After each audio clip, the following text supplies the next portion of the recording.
Chapter 906. Walking into the city hall, the citizen who called himself Passacker was brought to the two witches. He was in his 40s and looked like a typical farmer.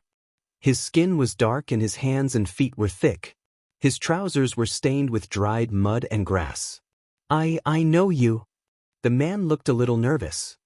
He rubbed his wrinkled hands and bowed his head to Scroll. "You're the minister. My daughter is learning how to read in the academy that you run. She's a little stupid, so please don't mind her. Don't be nervous." Scroll smiled and patted him on the shoulder. "Before I came here, I was half a farmer. But my field is the ever-changing sea, and my harvest is not as stable as yours. As for knowledge, it doesn't matter who is the learner. As long as you have enough time, even the most stupid person can master it. So, your daughter will graduate successfully." Passacker relaxed a lot and grinned. "I switched from farming to herding in the last 2 years because His Majesty said that a new profession would pay more." He bowed to Vendi and said, "You must be the manager of the Witch Union. I thought I wouldn't see you today." Although Vendi was not as influential as Scroll, as the person in charge appointed by His Majesty, she often appeared in all kinds of important ceremonies. With her bright red hair and unforgettable figure, it was not surprising that she was recognized.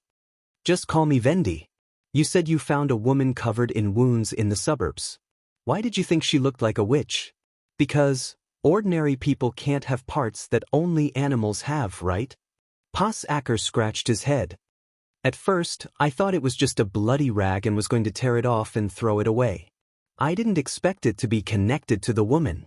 I took a closer look and found that it was actually an animal's tail." "An animal's tail?" Vendi's heart skipped a beat. She suddenly remembered that more than 2 months ago, there was indeed a strange witch who came to Neverwinter. As she had neither joined the Witch Union nor had any close contact with her sisters, all she knew about the witch came from Nightingale. One of the things that Nightingale repeatedly said was that the witch had an inhuman appearance with wolf-like ears and a long tail. Although she looked strange, His Majesty had praised her as beautiful. The witch was named Lorger, a tribal princess from the southernmost region. Was she the witch that Passacker had found? "Where is she?" Vendi asked anxiously. "Take us to her." The farmer did not bring the wounded back home but put them in a temporary rest shed in the pastoral area. Wendy's heart sank when she saw Wolf Girl lying motionless on the bench with her clothes stained red with blood. Judging from the mutilated ears, she should be Lorger. But what had happened to her to make her look like this? It was not an exaggeration to say that she was covered in blood. It was obvious that she had been injured more than a day or 2 ago. Some of the blood had dried up and turned dark brown, while some of the blood was still wet and oozing out slowly. She was covered from head to toe in bandages. Although the wound could not be seen directly, anyone who saw it would know how seriously injured she was. "Sir, she's a witch, right?" Passacker asked. Wendy was in a daze for a moment and didn't answer. It was Scroll who answered him. "Yes, she's a witch. You did a good job." "That's good. Didn't His Majesty announce in the announcement that we should report to the city hall immediately if we find a witch?" Passacker heaved a sigh of relief, but he soon became worried. "Can this girl still be saved?" His words seemed to awaken Vendi. She said in a low voice, "I don't know, but we'll try our best. Scroll, please take care of her for me. I'll go to Her Highness Tilly." "Okay, leave it to me." Now that Nana and Lily were not in the city, Leaf's herbs could help with minor injuries, but Lorger's serious injuries were no different from a death sentence. It was only a matter of time. Fortunately, the first group of migrants from Sleeping Island had just arrived in Neverwinter. If it was that person, he might be able to save her life. Thinking of this, Vendi ran faster. She had to make the most of her remaining time. Although the other party was not a member of the Witch Union, since they had come to Neverwinter, they must have been guided by God. Under this guidance, Lorger had already formed some kind of relationship with them. She did not want to lose any more sisters. 3 days later, Vendi walked into the bedroom with a basin of hot water. The strong smell of medicine immediately hit her nose. "How is she?" "I can only say that she's still alive." Ashes shook her head. Her injuries have far exceeded the self-healing limit. It was a fluke that she made it back to Neverwinter. If it were a witch with ordinary willpower, she would have died in the wilderness. As the most experienced extraordinary in emergency treatment, Ashes naturally took over the nursing work. After taking off the bloody clothes, she took off the bandages and examined Nightfall's body. It was shocking to see that under the bandages, there were many open wounds, some of which even exposed the bones. It took half a day to clean up these wounds. "But you don't have to worry too much," she said, pointing to Nightfall on the other bed. "Don't you see that she looks much better than she did yesterday?" "Really?" Nightfall said weakly. "Why don't I feel like the situation is getting better? Tonight, we have steamed chicken, fried eggs, salt-baked bird beak mushrooms, and a bottle of chaos drink." Ashes curled her lips. "How do you feel now?" Nightfall swallowed and said, "Well, I do feel better." Vendi breathed a sigh of relief and nodded to Nightfall. "Thank you for your hard work these days." "It's nothing." She forced a smile. "After all, you've helped Iffy, which means that you've helped us. Just don't let her die. Otherwise Don't worry. I won't." The first person that Vendi thought of was Nightfall. This former witch of the Bloodfang Association had an incredible ability to live in symbiosis with others through the seed of magic. When the seed was planted, the two lives would form a wonderful link. Not only could they share the pain, but they could also recover. In addition, half of Nightfall's replenishment would be provided to the symbiont, which was the most powerful guarantee to save a dying person. Roland had been in a coma for several months after the Battle of Divine Will. It was Nightfall's ability that kept him alive without food or water. Of course, Nightfall was not the only one who participated in the rescue. Under the order of Princess Tilly, a witch named Pandora stopped the internal and external bleeding of the wolf girl, which greatly relieved the pressure on the symbiont. Pandora was also the main healer of Sleeping Island and played an important role in destroying the rebellion of the Bloodfang Association. Leaf's herbs protected the wound and prevented it from further worsening. In addition, the purified water, which was kept in the castle's basement along with the ice cubes for emergencies, also played a key role in preventing Lorgar from being infected. Everyone had done their best. Whether the wolf girl could survive or not depended on her own perseverance. The animal messengers to the northern region had been released 3 days ago. Waiting for the reply would be the most difficult period. Just when Vendi was about to wipe the wolf girl's body, Lorgar's fingers suddenly moved. She was stunned for a moment and thought it was an illusion. Then she was surprised to see the wolf girl slightly open her mouth. She seemed to want to say something, but her voice was so soft that it was almost inaudible. Vendi suppressed her excitement, bent down and put her ear next to the wolf girl's mouth. This time, she heard the wolf girl's whisper. "Demon." She repeated it again. Chapter 907. Every dusk, Vader would go out to patrol. Most of the time, he would circle around Neverwinter with 2 or 3 subordinates. Occasionally, he would act alone. Theoretically speaking, he was now the Minister of Police and the third in command of the Kingdom's Security Bureau, so he did not need to patrol in person. However, he preferred the feeling of going into battle rather than sitting in the office and making plans. It had been a year and a half since he came to the city of the Western region. He had 2 main impressions. First, the city was expanding at an astonishing speed. Previously, it only took him an hour to circle around the city. Now, it took him at least twice as long, not including the harbor in the south and the farmland in the east. Second, the law and order in Neverwinter could be described as incredible. The most common crimes were theft and brawling, which were also the most serious. Crimes such as murder, robbery, and kidnapping were rarely seen even once a month. It could not be said that there were no crimes at all. Especially after a large number of refugees poured into the city, the law and order had once deteriorated. However, with the concerted efforts of the police department and the Witch Union, the crime trend was soon curbed. His Majesty's emphasis on solving every case was not empty. Faced with Summer's backtracking ability and Vanilla's tracking ability, anyone who violated the law could not escape punishment. Due to the extremely high crime risk and cost, as well as the zero tolerance for black street rats, almost everyone could see the improvement in safety. The reason why he insisted on patrolling every day was because he wanted to experience this kind of peace. Looking at the relaxed expressions on everyone's faces as they walked at night, as well as their eyes that were filled with trust when they saluted him, Vader would always feel an indescribable sense of pride. It turned out that he could also become such a person, a respected law enforcement officer instead of a villain that was cursed by everyone. This was an experience that he had never experienced in his previous patrol team. Although the original intentions of the two teams were exactly the same, and the methods and tasks were also similar, they had created completely different results. In the end, it could only be said that the difference was due to the Lord's talent. "Chief, do you need me to follow you?" Whistle, who had just returned from the team outside, greeted Vader as he passed by the city hall. "Oh, you don't need to accompany that girl today?" "This, you already know." Whistle blushed. "Actually, we don't have to stay together every night."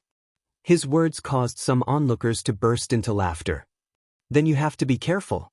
Don't let anyone snatch her away." Shut up." Vader smiled and shook his head. "I'll be going alone today. You should pack up and go home first." "Then, alright, thank you, boss." Looking at Whistle's back, he felt a little emotional.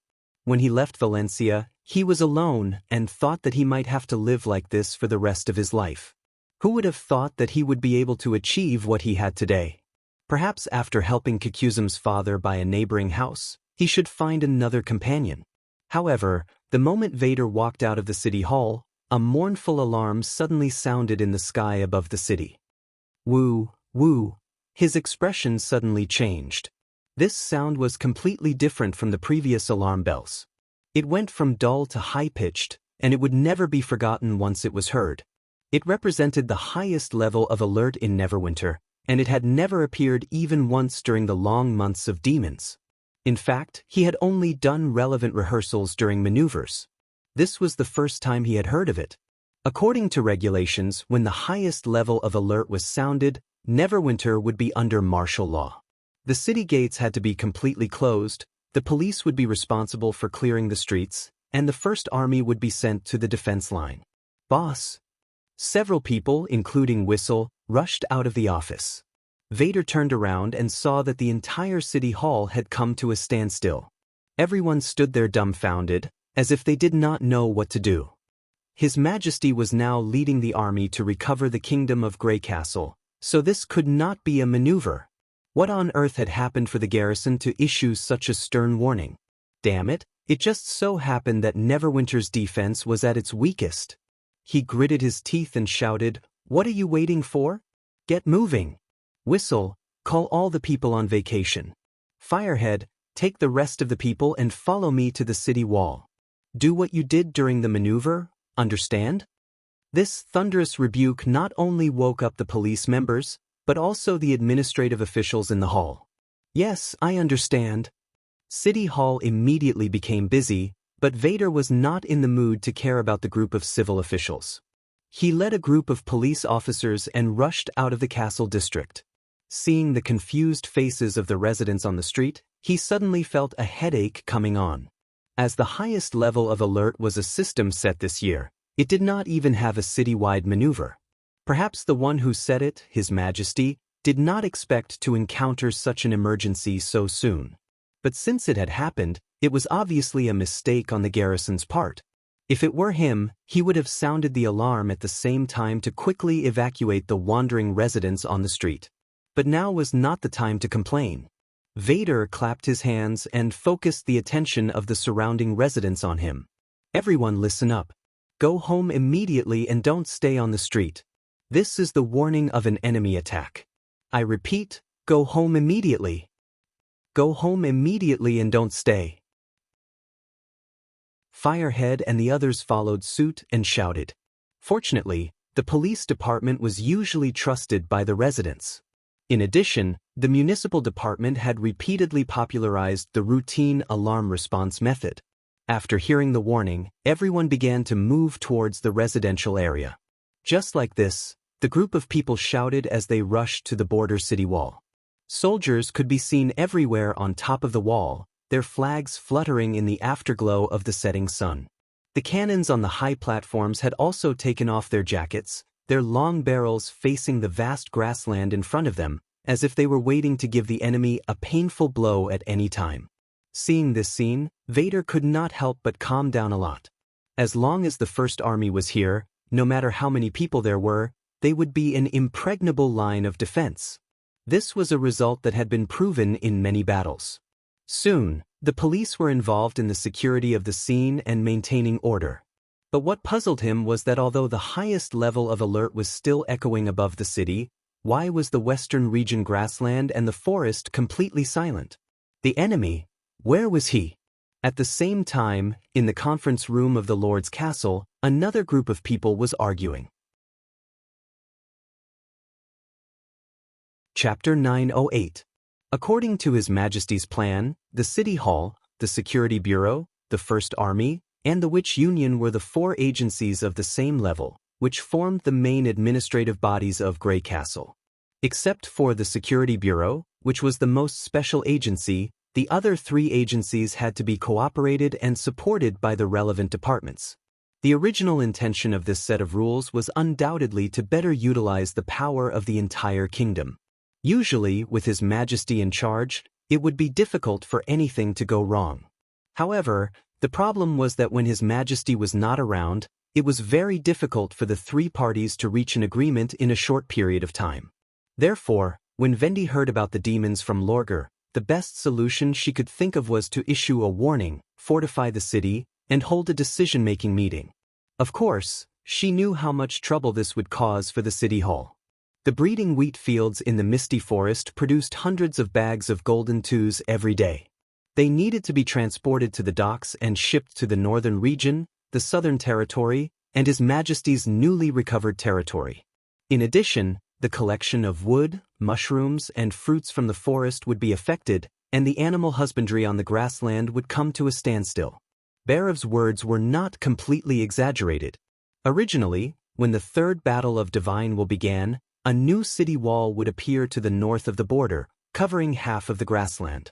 Not only would it form multiple checkpoints with the existing city wall, but it would also improve the efficiency of the defense line in the impassable mountain range, making the ore smelting area and factories in the north of the city safer.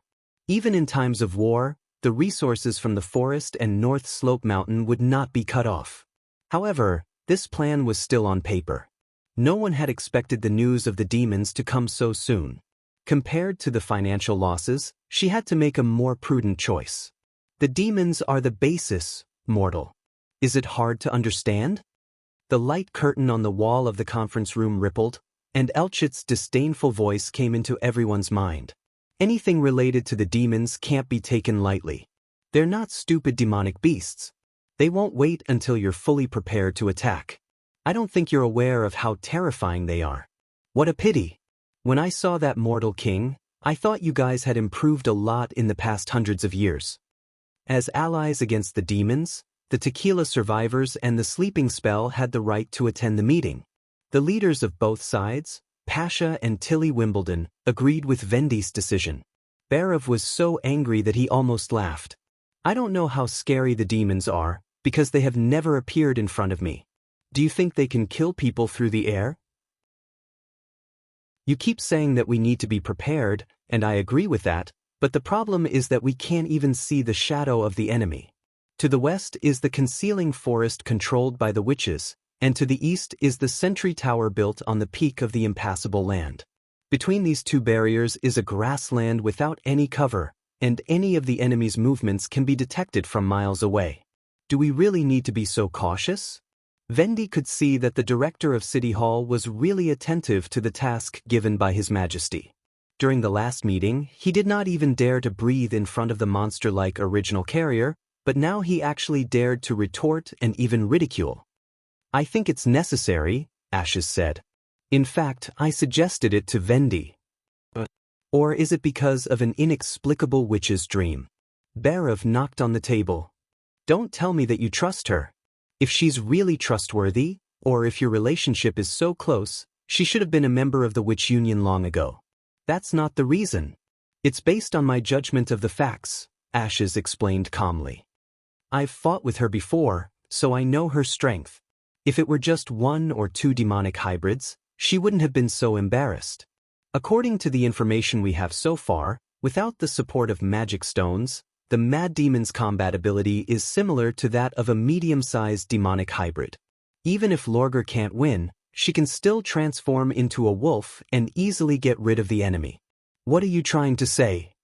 She probably encountered more than 10 demons, and there were flying devil beasts chasing her in the sky. That's why she was so seriously injured. Ashes said word by word. Besides, we found a map on her. If the handwriting is correct, it should be left by lightning. Although we don't know the details, we're sure that after she left Neverwinter, she's been active in the uninhabited wasteland. If such a group of demons suddenly appeared in the barbarian land, we have to be on our guard no matter what they want to do. I also agree with this judgment. Pasha's voice was much gentler than Alka's. It's just a blink of an eye for the devil beasts to travel a few miles. If they really want to attack Neverwinter, I'm afraid that by the time the devil beasts land, the news from the sentry posts might still be on the way back. Moreover, most people don't know what demons are. If they directly rush into the city without any precautions, the impact will be absolutely incalculable. Tilly also added, at least the alarm can let them go home to hide, and to a certain extent, it can prevent the spread of fear. But Barav was speechless. Compared with the previous few people, Princess Tilly's words were obviously more authoritative. It was not because she was the leader of the Sleeping Island Witches, but because she had the blood of the Wimbledon family flowing in her veins. As a member of the royal family and the sister of the current king, the old director undoubtedly had a lot of concerns. He turned to look at the person in charge of the army, a taciturn middle-aged hunter, who seemed to be trying to win over a supporter. However, the latter was still staring straight ahead, as if he did not care about the debate at all. Seeing that the atmosphere was a little tense, Vendi encouraged herself, stood up and said, I've already sent the message to the northern region, and I believe His Majesty will give the order as soon as possible. Also, Lorgar may wake up at any time, so please don't worry too much, Sir Director. After all, as long as we get more accurate information, the martial law can be adjusted at any time. Therefore, before that it's better to be cautious. She paused and said, as for the task given by His Majesty, we can also make up for it in other ways. Barav frowned and asked, such as? Perhaps we can use the devouring worms to transport the wheat from the misty forest to the third border city. Vendi looked at the tequila survivors on the light screen and said, in this way, even if the workers don't leave the city, they can still load the wheat seeds onto the cargo ships. Alka said unhappily, we're warriors, not porters, but for the sake of our ally, we can do this. Pasha stretched out her tentacles and curled them around Alka's body, although she did not seem to have a mouth at all. Vendi nodded gratefully and continued, and the livestock can be transported in the same way. Honey is quite good at manipulating animals, so you don't have to worry about them being scared by Fran. There is no shortage of grasslands in the western region, and there are many undeveloped areas along the Redwater River that can be temporarily used for grazing. Although Barav was still not very satisfied, his eyebrows had eased a lot. Chapter 909. In the following week, the atmosphere in the castle was extremely serious.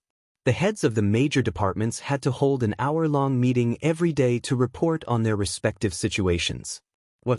Haven't you found any traces of the demons? Barav sipped his tea and looked around. Perhaps Vendi's promise to take all the responsibility had eased the old director's worries, or the Golden Two's transfer plan was gradually coming to fruition, but he looked much more relaxed than he had in the first few days. The sentries of the First Army have pushed the cordon to the border of the grassland, but they still haven't found anything, the head of the garrison army replied concisely. Further north is the barbarian land with dense forests. Without enough logistical supplies, it's difficult to further expand the search area. This is the limit of mortals' abilities. Not to mention demons and demonic beasts, even the insects and ants living there can easily kill you. Alchak seemed unwilling to let go of any opportunity to ridicule. Leave this task to us. The gods' punishment witches are in groups of 10 and have advanced to the Pearl Lake area, 30 miles from the fertile plains. They have set up a small sentry point there. Pearl Lake? Vendi asked. It's the place marked on the Wolf Girl's map with many nests. It used to be a dense spring lake, but now it's almost become a swamp. Will they be in danger? We have much more experience in dealing with demons than you do. A god's punishment which can handle 3 to 4 mad demons at the same time. As long as there are 5 of them, they can even wipe out a small patrol team of demons. Alchak said confidently. Of course, if the Wolf Girl really encountered a small patrol team, the enemy's main force is probably not far from us. Can't they act alone? Barav asked curiously. Their demand for the red mist means they can't go too far from the supply point. After all, demons can't be self-sufficient like humans. So, they're so far away from Neverwinter. Why can't they lift the alert? Unless we set up a sentry point every 3 to 4 miles and surround Neverwinter like a net, we can't guarantee that the enemy won't sneak in. Even so, it doesn't make much sense, another High Witch, Celine, added. Without the support of the Sigil of Listening, the moment the search team noticed the devil beasts, it was already too late to send the news back. Hearing this, Vendi could not help but sigh in her heart. The complicated environment of the barbarian land was like an invisible barrier that limited Neverwinter's line of sight to the south of the grassland. The entire northwest was like a mystic realm shrouded in fog. All they could do was slowly search for traces of the enemy in this chaos. Lorger's news came at a bad time. If only Sylvie, Lightning, Maggie, and Nightingale were still here before His Majesty left for the expedition. Even if they wanted to find out the situation in the entire north, it would only take them 1 or 2 days to do so. Her ability was too weak in such a situation. Although you may think that I'm being nosy, but Mr. Director, can you tell me how the people are reacting these days? Tilly suddenly asked. Are they afraid or panicking? Don't mention it. Barav quickly put down his teacup and bowed to Princess Tilly with his hand on his chest. Everything in the city is under the control of City Hall. Recently, our clerks have received a lot of inquiries, but most of them are about the whereabouts of the enemy and whether the first military needs help. That is to say, not only are they not panicking, but they are also full of fighting spirit. Even the efficiency of the night shift has increased a lot. Please rest assured that absolutely no one will associate this matter with the witches of Sleeping Island. Is that so? That's good. Of course, there are still complaints. At least the price of bird beak mushrooms and pine cones has risen. The old director glanced at Vendi. If we don't lift the alert as soon as possible, the eggs will soon follow in their footsteps. We can put this aside for now, but I think it's better to publicize the demons as soon as possible. After all, they are completely different from the previous enemies. Tilly said worriedly, if someone fanned the flames and brought up the demons' minions again, I'm afraid that it would cause an irreparable blow to the trust between witches and ordinary people. This. Barav hesitated. I have to ask His Majesty. Then write it down in today's record. Tilly looked at Vendi. I understand. The latter nodded. When she was about to summarize the contents of each report, a series of rapid footsteps came into the conference hall. Before they could see anyone, Belle's voice rang out. Lady Wendy, Miss Wolf, she's awake. What? Everyone suddenly stood up. Vendi could not wait to say, I'm going. Ahem, I'll go and have a look. Barav was about to follow, but Ashes stopped him. That's a girl's bedroom. You'd better wait here for the news. When Vendi walked into the room, Lorger was struggling to get up from the bed. Her face was pale, and only half of her long ears were left. They drooped softly on the top of her head, and her hair looked dull. Just this small action caused her forehead to be covered in sweat. I didn't expect. I'm still alive. She gasped and turned to look at the crowd that had rushed into the room. How long have I been unconscious? It's been 10 days since we found you. Vendi gently pressed her back on the bed. Don't move. Your limbs, bones, and even internal organs have suffered serious injuries. 10 days is not enough for them to recover. You're still alive because of Nightfall's seed of symbiosis. Before Nana comes back, it's better for you to continue to rest.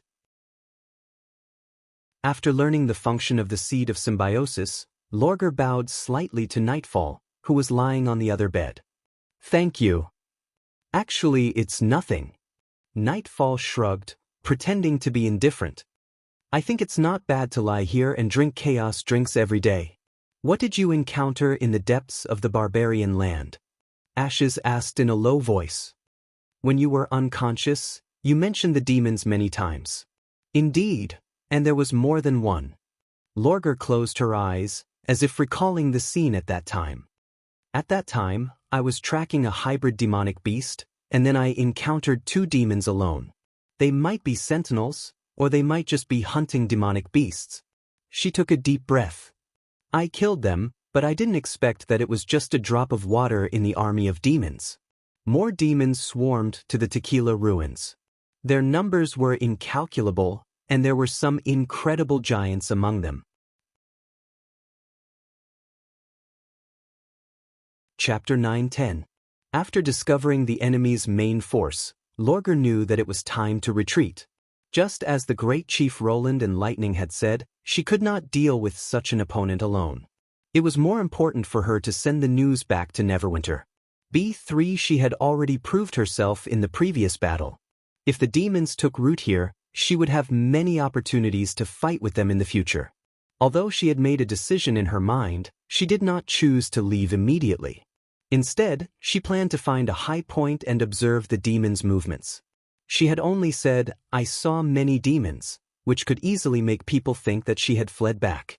If she could bring back more information, even the great chief would have to owe her a favor. In this way, no matter whether the other party's words were out of concern or sarcasm, it would be self-defeating. What she wanted was not an apology, but recognition. Even in a battle of life and death, she could still play an important role. To put it simply, it was her personal glory. To put it more deeply, it would greatly improve the importance of the Wildflame clan in the great chief's heart. So she did it. Of course, she would not say these thoughts out loud. She simply described it as curiosity. Soon, Lorgar found an abandoned stone tower not far from the Tequila ruins. Although the tower was almost half destroyed and covered with moss and vines, it was still the best observation point nearby. To make it easier for her to retreat, she did not put on clothes. Instead, she carried her bag on her back and climbed to the top of the tower in a cloak. The big hole at the top was just enough for her to hide. Coupled with the curtain-like vines, the devil beasts that flew over her several times failed to find her. Then she finally saw the true face of the giant monsters. They were not living creatures. They're not alive? Hearing this, Vendi could not help but break the silence and ask. I can only think so, Lorgar said in a low voice. They don't look like living creatures at all. Instead, they look like... What do they look like? The iron bridge you built over the Redwater River. Everyone looked at each other, finding it hard to understand. Bridge. At that time, I also felt that it was unbelievable, but it was the truth. She coughed weakly. It had a straight torso like the deck of a bridge, and 4 long legs were distributed on both sides of its body like bridge piers, but, whether it was the torso or the limbs, they were not covered with any flesh. Through the hollow bones and metal pieces, I could clearly see the scene behind the monster. Vendi couldn't help but gasp. A steel bridge that could move by itself? Was this something created by the devil? Lorgar paused for a moment before continuing. Each skeleton monster is at least 8 to 9 feet tall, and there are many demons fixed on top of it. From afar, it looks like layers upon layers of insect eggs. There's a large skin pouch hanging from its abdomen, as if it's an organ peeled off from something. Not only can you feel its pulse, but you can also see the dark red mist surging inside through the skin. She clenched her fists and gently placed them on her chest. 3 gods above, those monsters look extremely evil. Ashes frowned. And then? Then they crouched around the ruins, and hundreds of tubes dropped from the skin pouch and inserted into the ground, causing the surrounding land to become dark brown caked. The weeds and trees quickly withered, as if they were sucked dry of life. Most of the demons also sank into the ground, leaving only hundreds of mad demons and a dozen devil beasts to continue to move around the ruins. They should be responsible for patrolling and investigating tasks. Did you see a kind of demon with countless eyeballs and tentacles? Vendi asked while recording the wolf girl's findings. They tend to stay in high places, and at first glance, they look like a wriggling mass of sarcomas. The multi-eyed demon? Lorger shook her head. Lightning mentioned its danger to me, but I didn't see it among the demon army. Then your injury is... I underestimated the enemy. She looked a little depressed. I hid at the top of the tower for 3 days, and the devil beasts flew over this area many times, but there was no sign that they wanted to thoroughly investigate this place. I thought the horn sounded by the mad demons didn't attract the attention of the main army, but when I retreated, I found that several groups of demons had already been lurking nearby. Wait, they can do this kind of thing? Nightfall asked in surprise. You used to say that demons are strong but simple-minded beasts, right? That's true for the demons at the bottom, but it's different when there's someone commanding them, Tilly said thoughtfully. There's probably a senior demon among them. There's no perfect way to deal with unknown enemies. Ashes patted her on the shoulder. It's already very rare that you could escape from danger with your willpower and return to Neverwinter alive. This was the first time Vendi had heard such a formal praise from an extraordinary. Maybe. Fortunately, that guy didn't come to me personally. Lorger squeezed out a smile weakly. When my whereabouts were exposed, I immediately transformed into a wolf and fled under the cover of the night, which made them lose their aim.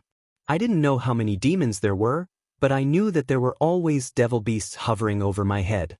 You killed all the demons? Tilly asked doubtfully. Vendi also had a trace of doubt.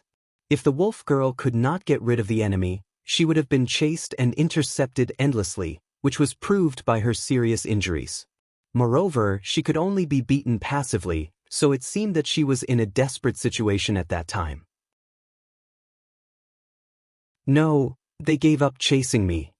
Lorger replied. I don't understand why. If they chased me for another day, I would have been the first to give up, but they chose to retreat. Red mist. Tilly quickly came to her senses. The demons must have run out of red mist. Do you still remember where they retreated? She rubbed her forehead and thought for a while.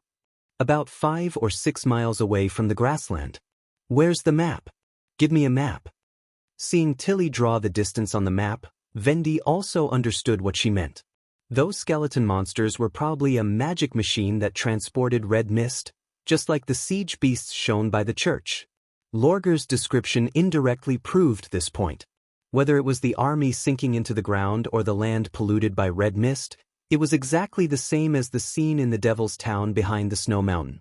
If the devil beasts from the ruins could only reach the edge of the barbarian land, did it mean that Neverwinter was still in a relatively safe place? After understanding the general situation, Lorger looked exhausted, and the bandage around her wound oozed blood. Chapter 9:11. Back in the conference hall, Vendi repeated the newly acquired information from beginning to end. When it came to the safe distance, Urcha rudely interrupted her. There is no real safe distance in front of the demons. The tequila only realized this after paying a heavy price. It is extremely dangerous to determine the battle zone based on the consumption of the red mist. For example, the devil beasts can carry multiple gas tanks, which greatly increases the distance of the surprise attack. Or they can bury a batch of gas tanks in advance and replace them during the march. Of course, the most direct method would be to build outposts and use these outposts as springboards to increase the range of our attacks. Fighting over the outposts would be the main theme of the entire battle of Divine Will. Unfortunately, it would be difficult for us to find all the hidden outposts in the vast plains. Don't forget, the demons are more cunning than you think. Wendy could not help but imagine the scene described by the demon army.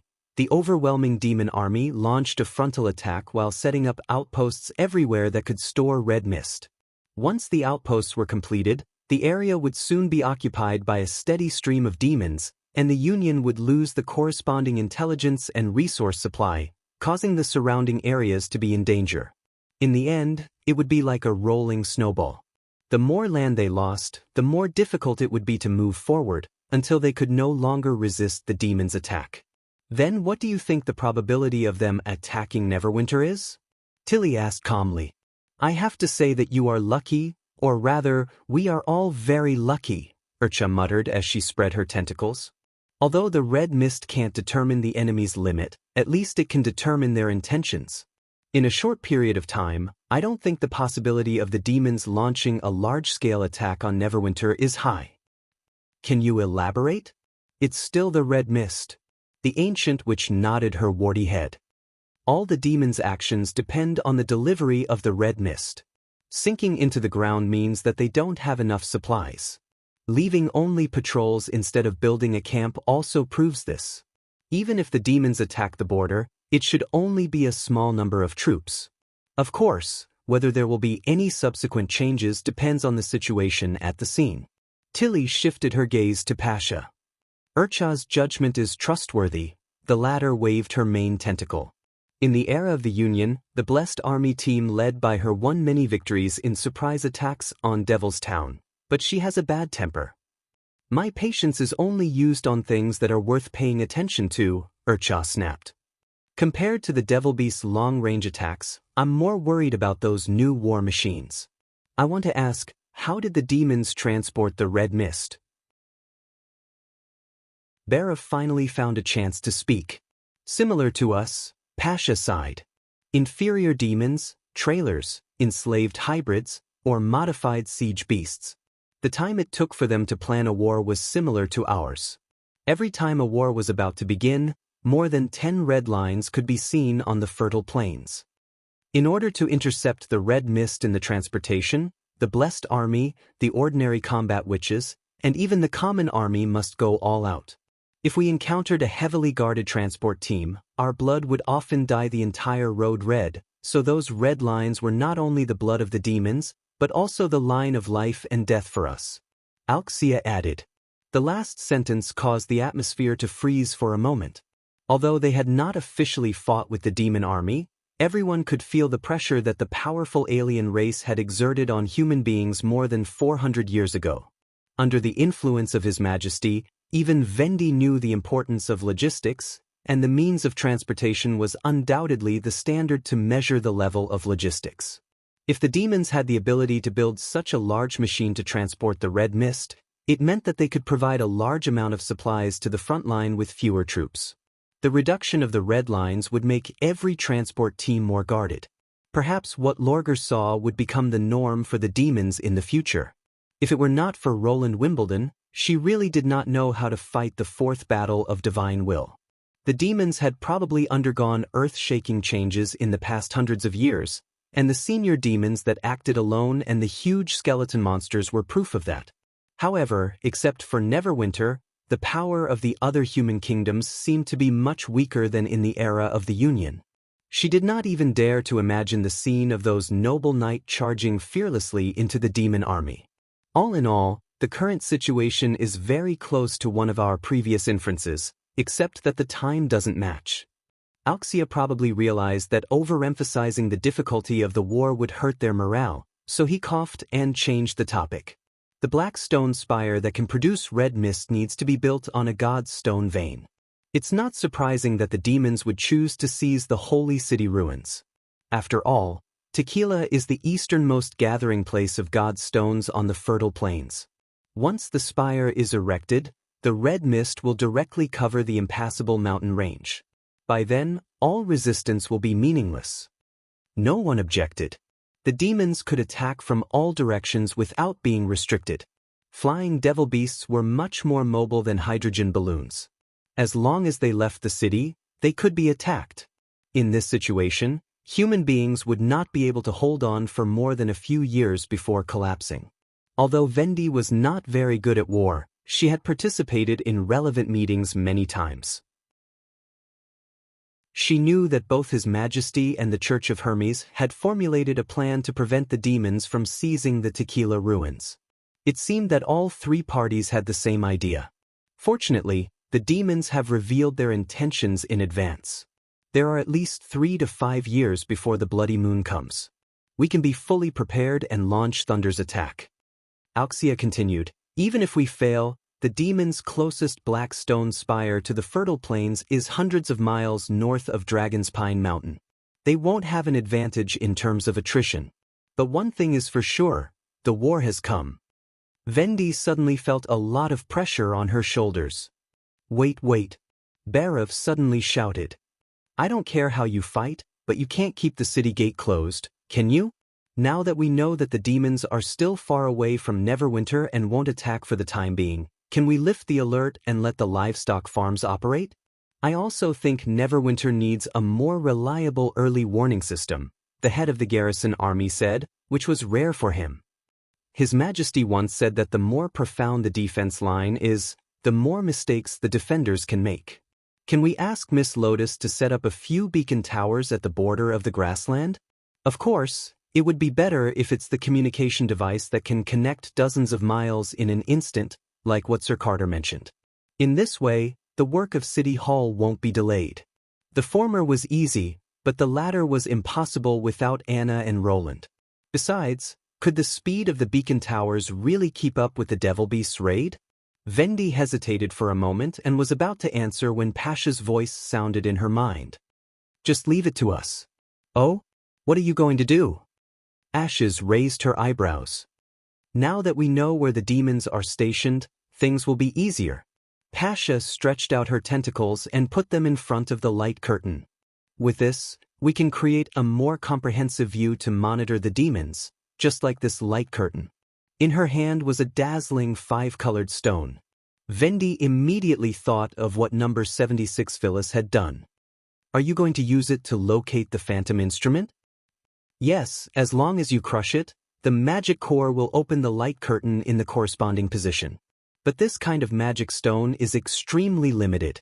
It's also the key to find the Chosen One's key, so I can only use it in the most important place. But she suddenly thought of another problem. We need to send people to the Tequila ruins, right? But the demons have already. Don't worry, we don't need to trouble you. Since it's our idea, we'll do it. Tequila can't do such a cowardly thing as coming up with a plan and then throwing it to someone else to implement. Besides, this is not a big deal. Every god's punishment which is ready to sacrifice themselves.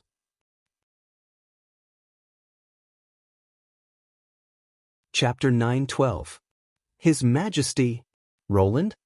The voice seemed to come from far away, slow and soft. It wasn't until he felt a slight itch in his ear that Roland suddenly came back to his senses. You're distracted again. Nightingale leaned over the long table and looked him in the eyes. She supported her slightly tilted chin with one hand and shook her white index finger with the other. Obviously, she had used this finger to play with his ear. Really? Roland cleared his throat and pretended to look at the seized statistical report. Maybe it's because today's weather is especially suitable for a nap. But this isn't the first day. Nightingale flashed back to the reclining chair at the side of the tent. It's been like this since we came back from the Reflection Church. What happened? Roland subconsciously wanted to deny it, but the words stopped at the tip of his tongue. Lies were ineffective against Nightingale, and he couldn't lie to himself. Even though almost a week had passed, he still couldn't figure it out. I did find something wrong, but it's too strange, and I don't know how to explain it. If it's not easy to explain, you don't have to tell me. Nightingale held the back of her head and looked up at the sky. My brain isn't as good as yours anyway. Even if I tell you, it's unlikely that it'll help. If it's Anna, she should be able to help. I didn't tell her either. Roland shook his head with a bitter smile. Really? Nightingale immediately turned over from the reclining chair. Because the degree of strangeness of this matter is beyond the scope of my understanding, he said bluntly. But it just doesn't affect anything. In other words, it's just my personal trouble. Telling her won't make any sense other than adding to her troubles. I see. Nightingale blinked and showed a look of sudden realization, but Roland knew that she didn't understand at all. She just didn't understand. So, don't mention to her that I'm always in a daze, he said. No one can solve this problem except me. Hey, of course. For some reason, Nightingale suddenly became happy. She first patted her chest, then took out a piece of grilled fish from her bag and threw it into her mouth, looking satisfied. After stabilizing the other party, Roland secretly sighed. Although his eyes were looking at the statistics, he could not focus at all. The scene in the secret chamber of the church kept floating in his mind. Why would a fictional character appear in the early days of the Union? In fact, judging from the portrait, she had existed even earlier. Afterward, Roland asked Isabella, Agatha, and Phyllis, but all the answers he got were no. That period of history was too distant for Tequila, and no one could tell who the person in the background was. They could only infer that she used to be famous. He had always thought that there were two kinds of people in the dream world. One was the defeated people who had been devoured by Zero. They were bound to the soul building and were still inextricably linked to this world. The most obvious characteristic was that they had almost the same appearance and the memory fragments in their residences. The other kind were fictional people who came from the background of the dream world. Part of them was extracted from his brain, and the other part was fabricated by the world itself. But now, his understanding was shaken. According to Isabella, Zero's lifespan was roughly between 200 and 250 years old, and there were corresponding records of her service to the Pope. This should not be wrong. But the problem was that this pure witch who never aged could not devour a person from 800 years ago. Her age might be very shocking for ordinary people, but it was nothing in the long river of history. After all, she was still a person born in the era of the church. In terms of seniority, Agatha and the others could be her grandmother. So did the person in the portrait run into the dream world by herself? This idea was even more unbelievable. How could an ancient person survive in modern society and disguise herself flawlessly? Moreover, before the dream world appeared, where did her soul reside? In addition, the appearance of Lon could also refute this conjecture. She could be said to have an extraordinary temperament, but she was definitely not beautiful. This showed that she was not a witch. Without her strange ability, no matter how outstanding a person was when they were alive, they would only turn into dust after 100 years of death. Putting aside the above two ideas, the most reasonable explanation was the most bland one, which was that the two of them just met face to face, and everything was purely a coincidence. If he adopted this idea, it would save him a lot of trouble, but in his heart, Roland still could not convince himself. Was this really a pure coincidence? If he wanted to further find the answer, he was afraid that he would have to find the person herself. Whenever I thought about the dream world that was becoming more and more unfathomable, I would subconsciously resist it.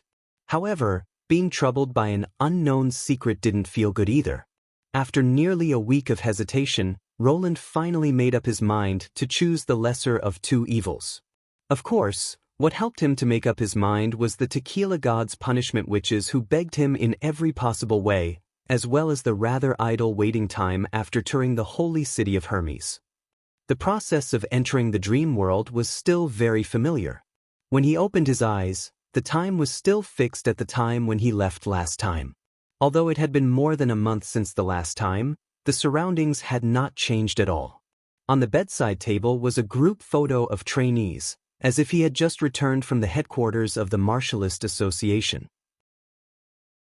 Roland took out his cell phone, scrolled to the column of Garcia's number, and pressed the dial button. The phone was quickly connected, and there was even breathing coming from the other side of the phone. "Hello." He looked out of the window. At this time, the sky was just beginning to brighten. "Are you doing morning exercises? If you know, then don't talk nonsense." Garcia's tone was still very disdainful, but at least compared to before, it was not cold and unapproachable. "What's up?" "Well, I have a question to discuss with you. How about now? I'll come to you right away and treat you to breakfast." "So urgent?" Garcia was silent for a moment. "Then come down. I'm in the alley in front of the tube-shaped apartment. Wait for me." Roland hung up the phone, put on his clothes as fast as he could, and rushed out of the room. When he passed by the living room, he saw Zero, who was disheveled and had a sleepy face. Apparently, she had just gotten out of bed. Her wrinkled pajamas had slid down to one side, revealing half of her white and tender shoulders. She was wearing a pair of oversized men's slippers, which undoubtedly belonged to him. He put his hand on his forehead and shook his head. He had to stop and turn around to help the little girl fix her collar. "Oh, wait. I'll go boil water later," Zero said vaguely.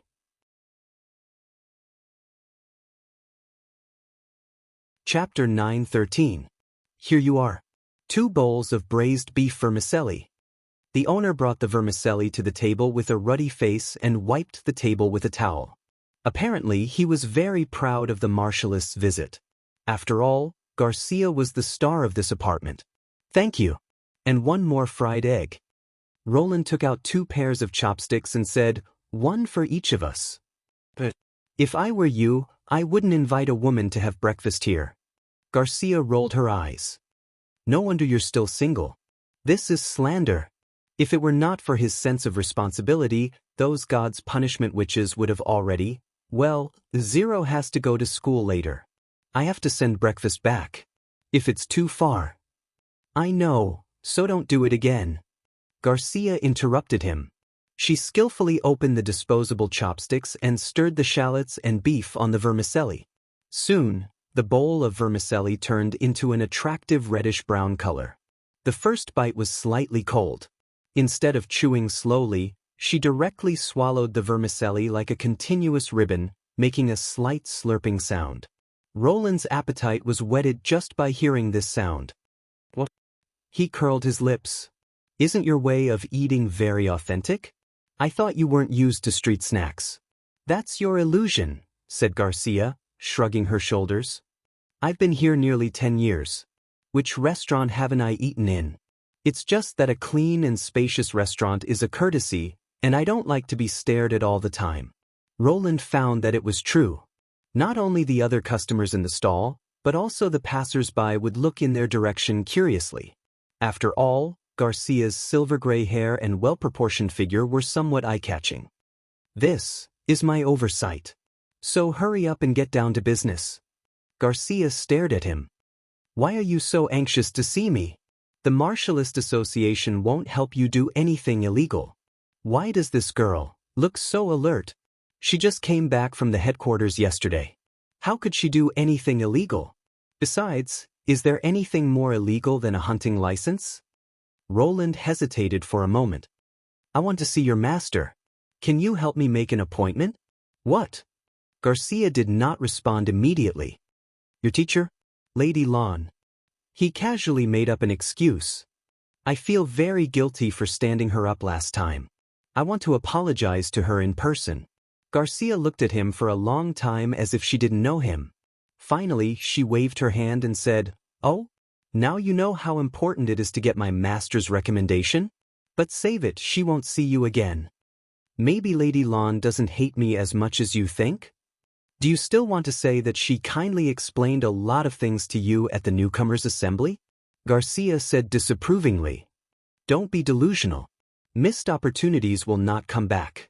Master will never take care of a person who is not punctual, let alone meet her." "Let's try calling first," Roland insisted. "Do?" Garcia seemed to notice something. "You don't really want to apologize to her, do you?" "It would be nice if you could ask me about some martial arts training," he said, putting on a serious face. The corner of her mouth twitched. She probably wanted him to completely give up on this unrealistic idea, but in the end, she still took out her phone. "By the way, your master's number is? It's useless to tell you. If you don't have the association's data card, you can't call the headquarters." Garcia gestured for him to keep quiet. "Hello, it's me." The call only lasted for less than 3 minutes before she hung up. "I knew it would be like this. How did it go?" Of course she refused. "She even blamed me," Garcia said grumpily. "Your image in her mind is completely ruined. Every time she mentioned you, her voice dropped at least an octave. How could this be?"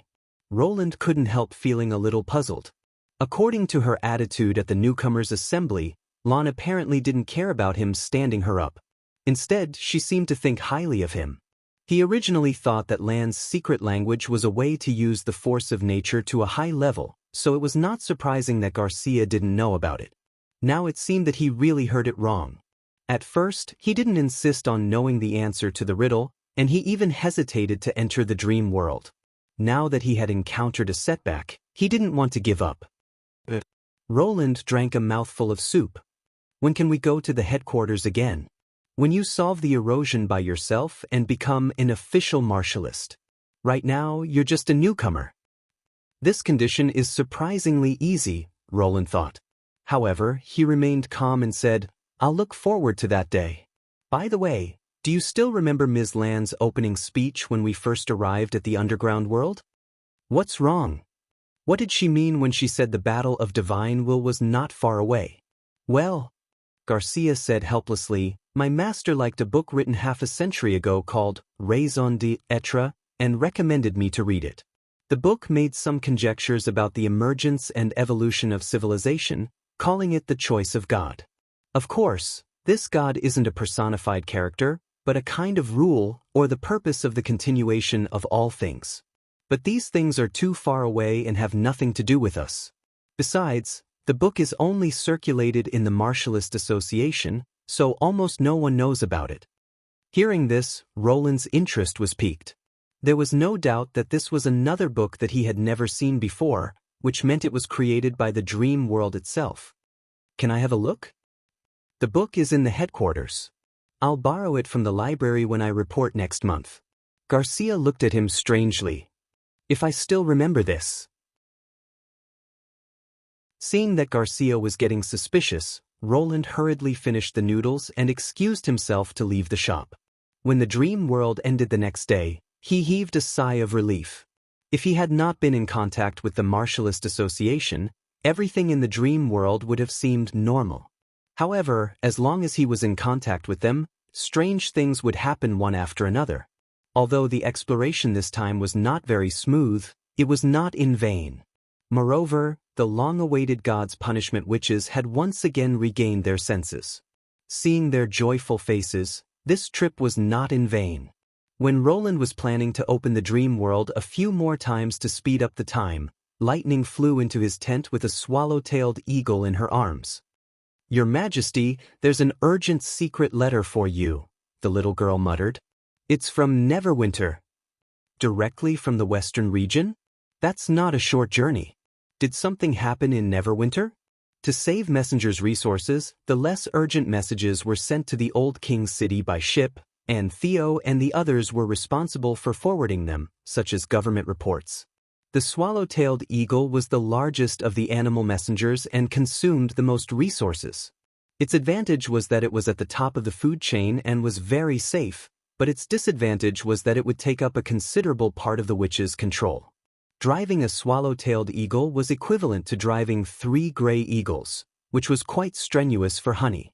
Roland stroked the listless animal messenger and untied the seal from its feet.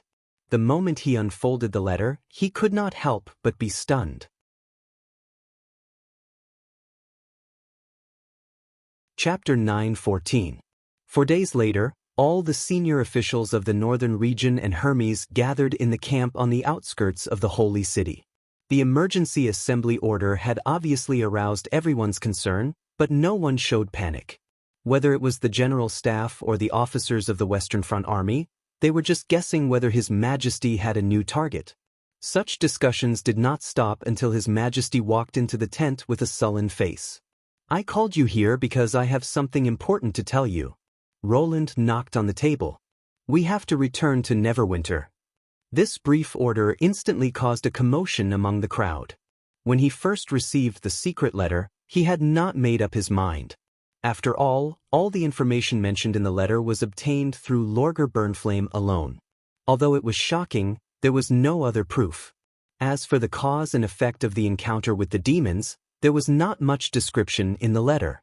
Moreover, the direction of the demon army was unknown, and changing the battle plan involved a lot of things, so he could not make up his mind for a while. However, in the next few days, Roland received several direct letters from the western region. Looking at the various animal messengers, he realized that this matter was probably not trivial. As expected, the second and third letters recorded the news of Lorgar's injury and rescue, The Talking Demon and the Alarm in Neverwinter. The fourth and fifth letters were about the arrival of the witches on Sleeping Island and the internal strife. Each of them was a key event worthy of reporting. According to the order of delivery, the messengers should have arrived first, but the actual situation was completely reversed. From this, it could be seen that with the increasing urgency of the information, the messengers responsible for delivering the messages were also more and more advanced, so that the recently sent secret letters were the first to arrive. Combining these letters, Roland finally had a general understanding of the whole situation. And the special map of lightning mentioned in the third secret letter also confirmed to him that Lorgar had indeed gone to the Tequila ruins and planned to hone her skills there by fighting demons and demonic beasts. In this way, the reliability of the information was guaranteed. At the same time, he could not help but feel a little emotional about the wolf girl's persistence. Could it be that my persuasive tone when we first met was too harsh and agitated her? Fortunately, the result was good. The seed of symbiosis of Nightfall successfully saved Lorgar's life, and the demon's whereabouts were known in advance. If they had waited until late autumn to return to Neverwinter, the demons would have already established a foothold in the barbarian land. Based on this contribution alone, it would not be an exaggeration to award her with an Outstanding Contribution Award. Perhaps when he returned, he should satisfy this combat fanatic's wish and arm her into a self-propelled heavy firepower unit. This would at least be much faster than honing her skills. This is the cause of the matter. After Roland explained the key information in the secret letter, he glanced at the people present solemnly. Due to the change in the situation, the two-pronged attack plan can only be stopped in advance. From today onwards, all troops were to be prepared to evacuate from the sacred city in batches. I will depart in advance and try to return to Neverwinter as soon as possible. The atmosphere suddenly became solemn. Although most of the people present had long heard about the demons and knew that they were the biggest enemy of the entire Grey Castle and even the human race, they had never fought with the demons. They were a little confused by the sudden edict and did not know how to respond. Roland also knew that the news was too shocking and unexpected, so he did not urge them but quietly waited for them to digest and think. After a long while, Sir Schilt of the advisor department raised his hand and asked, "Your Majesty, is this reliable?" Whether it is Soroya's layer mark or Honey's animal messenger, they are not things that can be easily forged, Roland said affirmatively. Although we didn't conduct a second confirmation, considering that it is not easy to approach the demons, we can treat it as a special case. Then, what about the Kingdom of Dawn? The Duke of Evernight asked the key question. We must save him. Grey Castle will never give up on any of its allies. Roland looked at the worried Andrea. In addition, the King of Dawn must also pay the price. Wimbledon's wrath may be late, but it will never be absent. However, this matter has nothing to do with the First Army, so I will make other arrangements after the meeting. Seeing that he had made up his mind, no one said anything. The next step was for him to give specific orders, the advisor department to formulate a plan, and the others to carry it out. The First Army was no stranger to an emergency march. It was not a battle for the purpose of plundering, so the army could attack and retreat in an orderly manner. Even if Roland left first, there was no need to worry too much. The transportation of materials and personnel between the new and old holy cities was jointly undertaken by the newly established second-class city hall of the northern region and Duke Comte. Isabella would also stay until the transportation was completed. With her and the new nun committee in charge, as well as the protection of the northern region garrison, the remnants of the church basically had no chance to encroach on this place. The Hermes Plateau had already become a part of Grey Castle's territory. As for this new organization named by Roland, which had been instilled with a series of words such as, the Archbishop is a usurper, the traitor broke the covenant, the witches were framed, the demons are the real enemy, and so on to revise the history of the church, such as, the Archbishop is a usurper, the traitor broke the covenant, the witches were framed, and, the devil is the real enemy. It could be left to be seen in the future. His top priority was to restore the order of the Holy City so that it would not become a dead land before the battle of divine will. The above instructions had more or less been implemented before the secret letter arrived, and now it was just a matter of speeding up the process. The only thing that needed to be explained in detail was the attack on the Kingdom of Dawn. After the meeting, Roland asked Andrea to stay. The main force of the First Army has to go back to defend Neverwinter, so the plan has to be slightly modified, he said directly. Please rest assured. With Her Highness Tilly and the Sleeping Island sisters around, Neverwinter will be safe and sound. The blonde witch was worried, but she still comforted him first. Besides, you've tried your best. If you can't do it, don't force yourself. You're wrong. Roland shook his head. If the First Army doesn't move, this matter will only be solved faster. Do you think that if I want Apen Moya's head, his castle and the knight can save him? Besides, I can't sit back and watch Otto Luashi die in vain.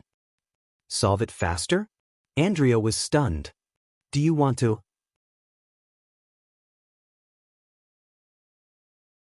Chapter 9:15. But it's never been a problem to deal with the King of Dawn. The problem is how to control the order of the Kingdom of Dawn. If the successor in power is still the Moya family or the people who support the royal family, then this operation won't achieve its goal. You should know this very well. Roland looked straight into Andrea's eyes and continued, Originally, my intervention would have justified this purge, but now, I'm afraid that the three major families will have to step forward. The reason was simple. Someone had to take over the chaotic political situation in the city of Glow after the fall of Apen Moya. The title of the King of Grey Castle and the strength of the First Army were enough to deter all the nobles who were eager to take action. Even if Earl Quinn became the regent, he would be regarded as the spokesman supported by the Wimbledon royal family. However, in the new plan, the major premise of the intervention of Grey Castle was difficult to achieve. The gods' punishment witches themselves were not political forces, so they could only be classified under the name of the three families. Otherwise, the diplomatic war would become a revenge assassination, which Roland absolutely wanted to avoid. This plan had both advantages and disadvantages for the Quinn family. The disadvantage was that they would become the target of public criticism, while the advantage was that their prestige would increase exponentially. If he could take this opportunity to control the city of Glow, the representative of the regent would have the opportunity to become the real new King of Dawn. Considering Earl Quinn's ability, the advantages should far outweigh the disadvantages. Andrea hesitated for a moment and quickly figured out the key point. But the benefits you'll get will be very limited. It's better than letting Apen continue to oppose me. At the very least, it can save Otto's life. Roland was non-committal. As I said in the meeting, I won't easily give up anyone who has contributed to Grey Castle. I see. Her expression relaxed, and there was gratitude in her eyes. Miss Edith was right. You are indeed a benevolent king. What? Roland was slightly stunned. Edith Kant? What did she say? Well, she said the same thing as you. Before the expedition, she knew that you would definitely lend a helping hand to Sir Otto. In fact, if it weren't for the Pearl of the Northern Region, I'm afraid I wouldn't have made the decision so quickly. Was there such a thing? Roland pretended to be calm and nodded. If that's the case, I'll write a letter to Earl Quinn. Other than the action steps, it also represents the covenant of Grey Castle. Although most people will make the right choice, I want this result to be 100% certain. Therefore, you have to follow the gods' punishment witches to the city of Glow to ensure that he acts according to my plan. To be honest, I trust you, not your father, Earl Quinn, so I can only let you stay here for a while. Of course, once the problem is solved, you can return to Neverwinter with the witches. After letting go of her worries, Andrea regained her aristocratic elegance. She lifted the corner of her skirt and bowed slightly. Since you've already done this much, I naturally can't refuse anymore. Also, I have a letter for Her Highness Tilly. Please pass it on for me. It's nothing, Roland replied with a smile. After Andrea left, Nightingale frowned. What the hell is that guy doing? Are you talking about Edith? Roland rubbed his chin. Well, maybe they just talked about it while chatting. After all, both of them attended the decision-making meeting before the expedition. Why, Can't she think that I'm a kind person? I don't think she would praise you like this even if you were the best in the world." Nightingale shrugged. She doesn't seem like a person who would talk about kindness. When Roland was about to say something, the guard outside the tent lifted the curtain and reported, "Your Majesty, Lady Edith Kant wants to see you." "That's interesting." He exchanged a look with Nightingale and then promised, "Let her in." The Pearl of the Northern Region walked into the tent and bowed. "Your Majesty, I hope you can change your mind and stop interfering in the Kingdom of Dawn." Roland frowned. "If you have any ideas, you should have brought them up in the meeting. Now that the decision has been made, if I go back on my word, wouldn't I be treating the order as a child's play? That's why I reported to you alone after the meeting," Edith said slowly. "The plan can be carried out as long as some details are changed. In this way, in the eyes of outsiders, you didn't break your promise, but because of some unexpected factors, the mission couldn't be carried out as scheduled." Hearing this, Nightingale could not help but show herself. "What on earth are you up to? First, you persuaded Andrea to come to your Majesty for help, and now you're telling us not to interfere in the affairs of the Kingdom of Dawn. It's hard to believe that there's no conspiracy behind this." Most people would feel a little embarrassed or hesitant when their contradictory statements were exposed, but Edith was not moved at all, as if she had already expected this scene. "Because the situation has changed," she said frankly. "You can tell lies, right? Then you should be able to tell that everything I said is true. Tell me your reason." Roland's interest was piqued. "The unstoppable attack from both sides will let the whole Kingdom of Dawn know your name. Even if Earl Quinn is the regent, the civilians will know who the real master behind the scenes is.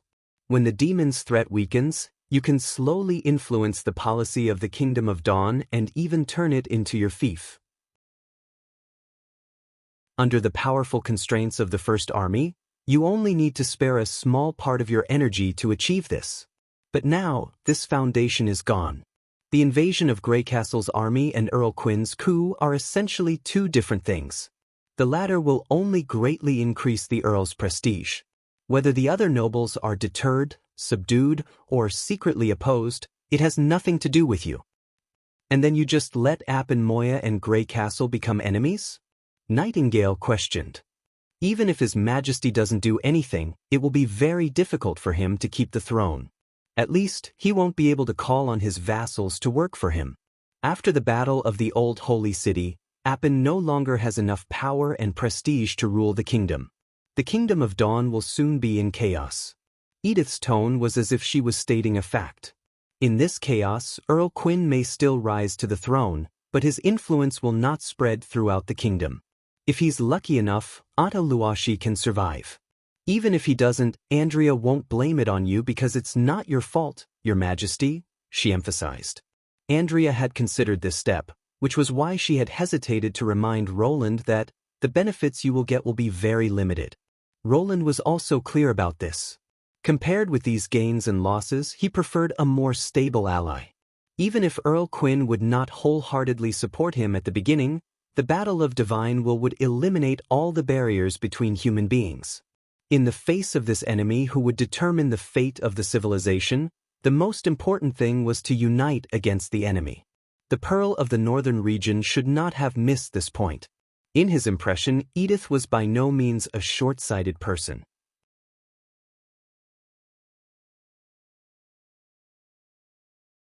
Chapter 9:16. Roland looked at Edith after he expressed his thoughts. "Do you really think Earl Quinn is worse than a corrupt neighboring country in charge of the Kingdom of Dawn?" Edith did not look surprised at his question. "In fact, I think both of them are about the same in the short term.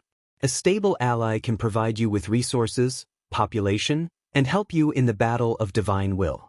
This may be unpredictable for other nobles, but Earl Quinn has Andrea as his safeguard, so he's quite confident about this." Did she admit this? Roland did not understand. He thought Edith would argue that the nobles were not trustworthy. Besides, what did she mean by the short term? On the other hand, when the Kingdom of Dawn falls into chaos, it needs to be rebuilt with blood and fire, which will lead to the weakening of the kingdom. If the demons invade, the neighboring country will become like the eastern and southern borders of Grey Castle, with refugees and weeds everywhere. By then, with a little preparation, Grey Castle will have a large population. Unlike the previous situation, these people will belong to you forever. But didn't you just say that allies can provide resources and war assistance in addition to population? Nightingale said unhappily. Let's not talk about how one benefit is comparable to 3 benefits. Haven't you considered how many refugees will die helplessly in the process of migration due to lack of food and clothing? Edith said tit for tat. 3 benefits seem to be greater than 1, but there's a precondition. In order to make full use of the Allies' resources, His Majesty needs to invest certain bargaining chips, such as steam engines, golden tools, and even gunpowder and firearms. Without these, it would be impossible for the Kingdom of Dawn to fight against the demons on its own, let alone support Grey Castle on the battlefield. This was a considerable expenditure. Although it could be exchanged for more benefits, the weight of the bargaining chip could not be ignored when Neverwinter's own needs had not been met. Therefore, I think the 2 benefits are basically equal. Roland could not help but raise his eyebrows. In the entire kingdom of Grey Castle, there were very few people who could benefit from providing assistance. If it were Barov, he would definitely not agree to send his own goods and technology to neighboring countries as support. Since the benefits are basically equal, why do you still insist that the chaotic Kingdom of Dawn is better? Because of the witches, Your Majesty. Edith's answer surprised both of them. Witches? Roland was surprised. The Pearl of the Northern region stretched out a finger and said, yes, please imagine that the new Kingdom of Dawn will no longer take the persecution of witches as a matter of course. Earl Quinn will be influenced by Andrea to support witches and imitate your policies, allowing them to participate in production and construction. Without the pressure to survive, the newly awakened witches will no longer migrate to Grey Castle. This has already caused you a loss. This is the first. Secondly, the location of the Kingdom of Dawn is more advantageous than that of Grey Castle. Whether it's the demons' invasion of the Kingdom of Wolfheart and the Kingdom of Everwinter, or the Church's fugitives, all of these will push the witches to the south. Once the Kingdom of Dawn is stable, will they continue to migrate to Grey Castle? The answer is obviously not. Maybe in a few decades, the neighboring countries will have more witches than Grey Castle. Compared to the former, this trend makes me feel more uneasy. Isn't it good that everyone can live well? What's there to be uneasy about? Nightingale's tone was not as imposing as before. Edith did not look at Nightingale. Instead, she raised her head and looked directly at Roland. Have you ever thought of the possibility that one or several witches with incredible abilities can instantly change the gap between kingdoms? Like Anna?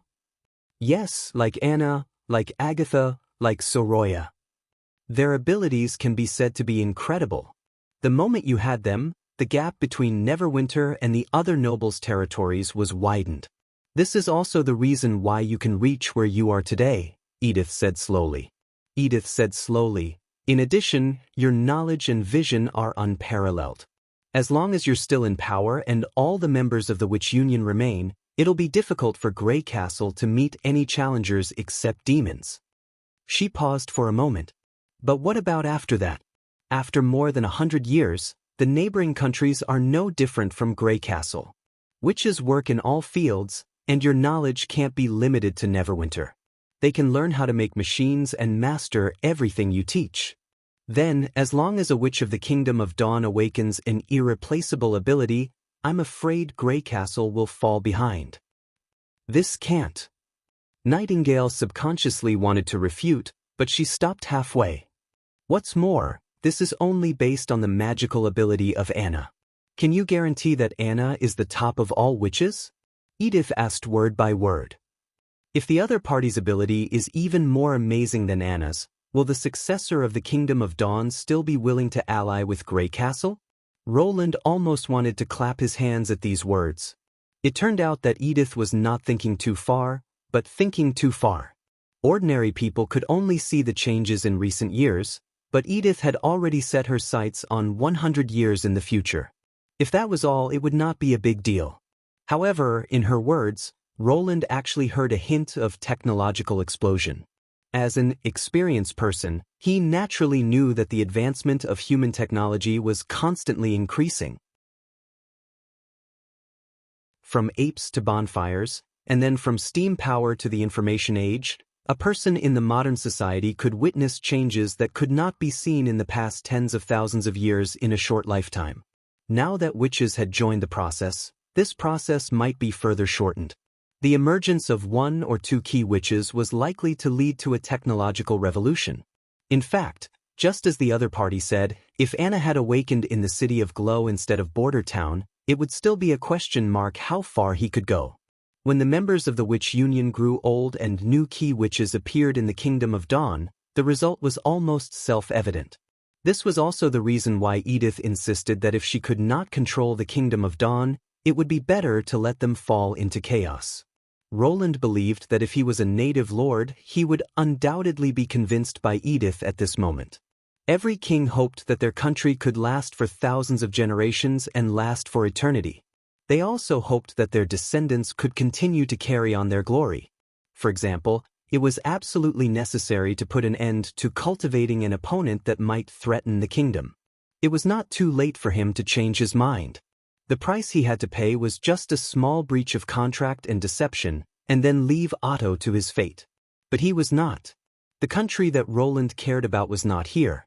Apart from that, he did not care about what the kingdom would be like after his death.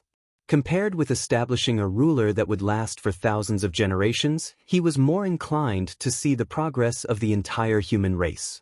No matter who the successor of Grey Castle was, he had no responsibility or obligation to protect him. As long as he could improve the development of this country as much as possible and solve the mystery of the Battle of Divine Will, he would feel that this trip was not in vain. As for which of the four kingdoms would be stronger in the future, it was their own choice. Finally, there was a seemingly small but unignorable obsession in his heart. Easily erasing the agreement for the sake of benefits and turning lies into bargaining chips. When he realized this reflexive conflict, he clearly understood that he would never be able to become a real politician in this life. Wonderful deduction. Roland looked at Edith with satisfaction. But I won't take back my order. Your Majesty, Edith said in surprise. I know what you want to say. For example, a real king should put his own interests first, or that deception is common in the royal family. He interrupted her. But what I want to say is, besides the king, there are other rulers in this world. Other rulers? Edith repeated in confusion.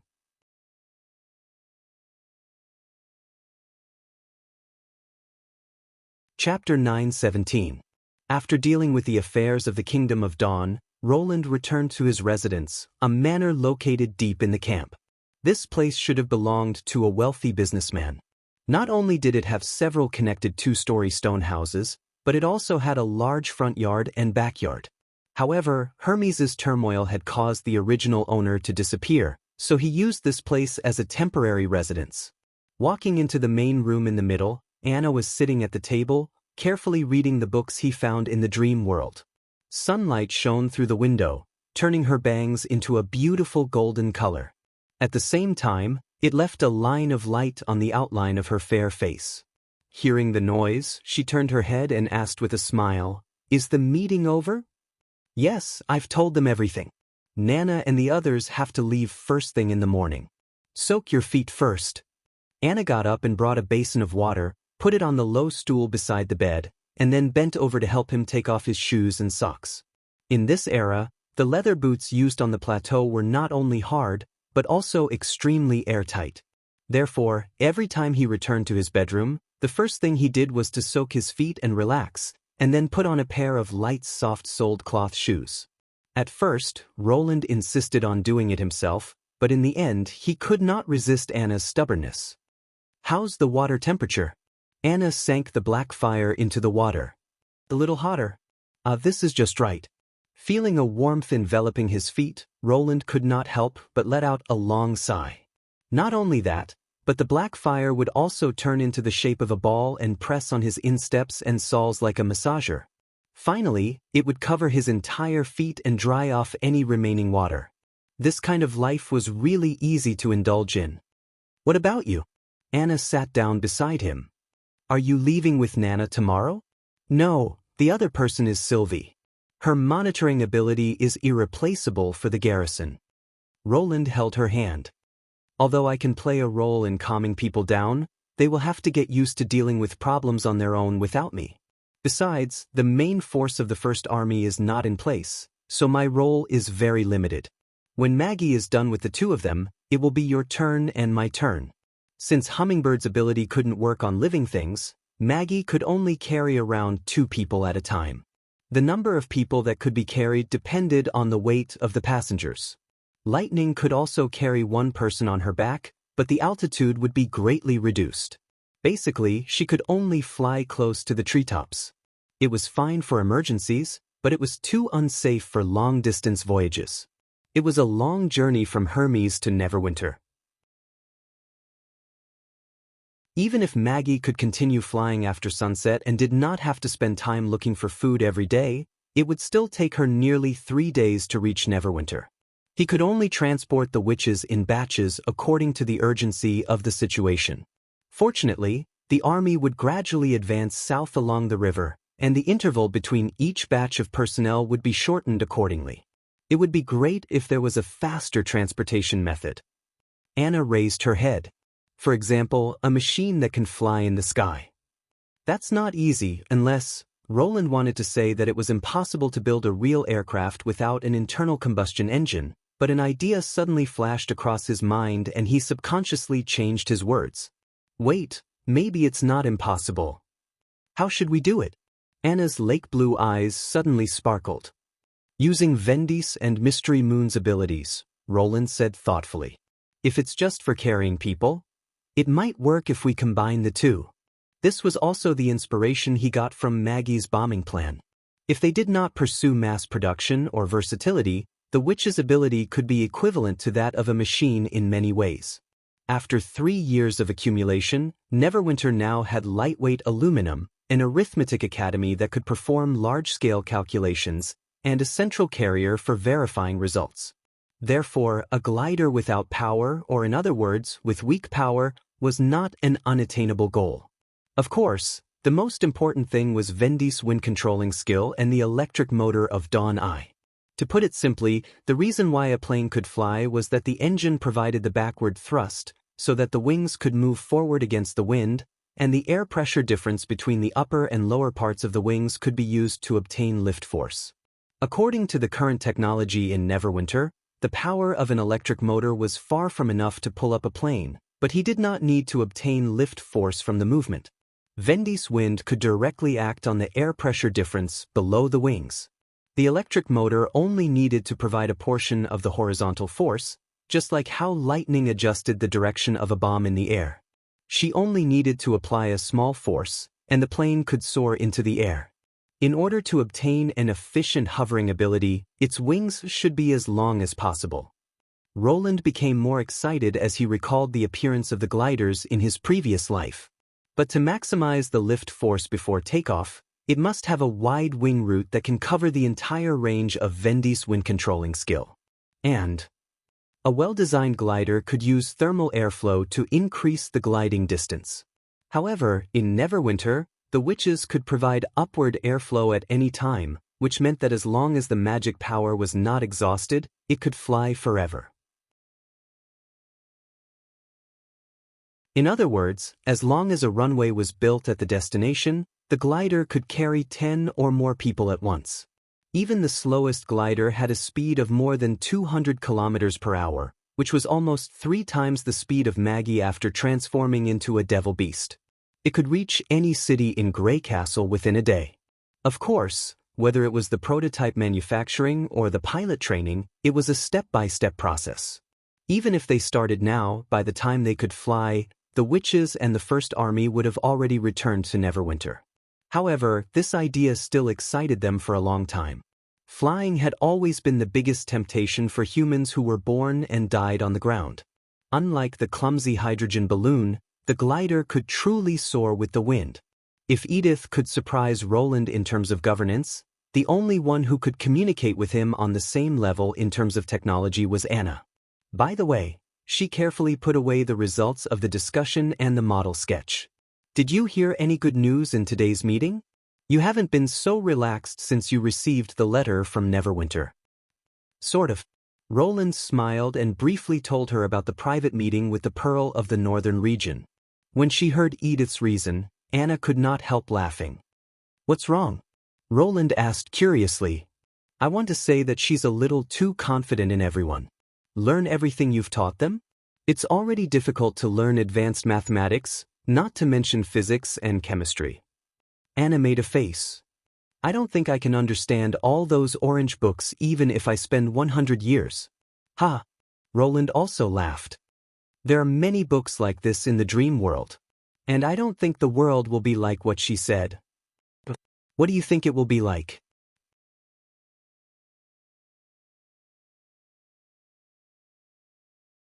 Chapter 9:18. Of course not. Roland tapped her forehead affectionately. And this idea is very much like your style. Then why are you happy about Edith's words? Anna was puzzled.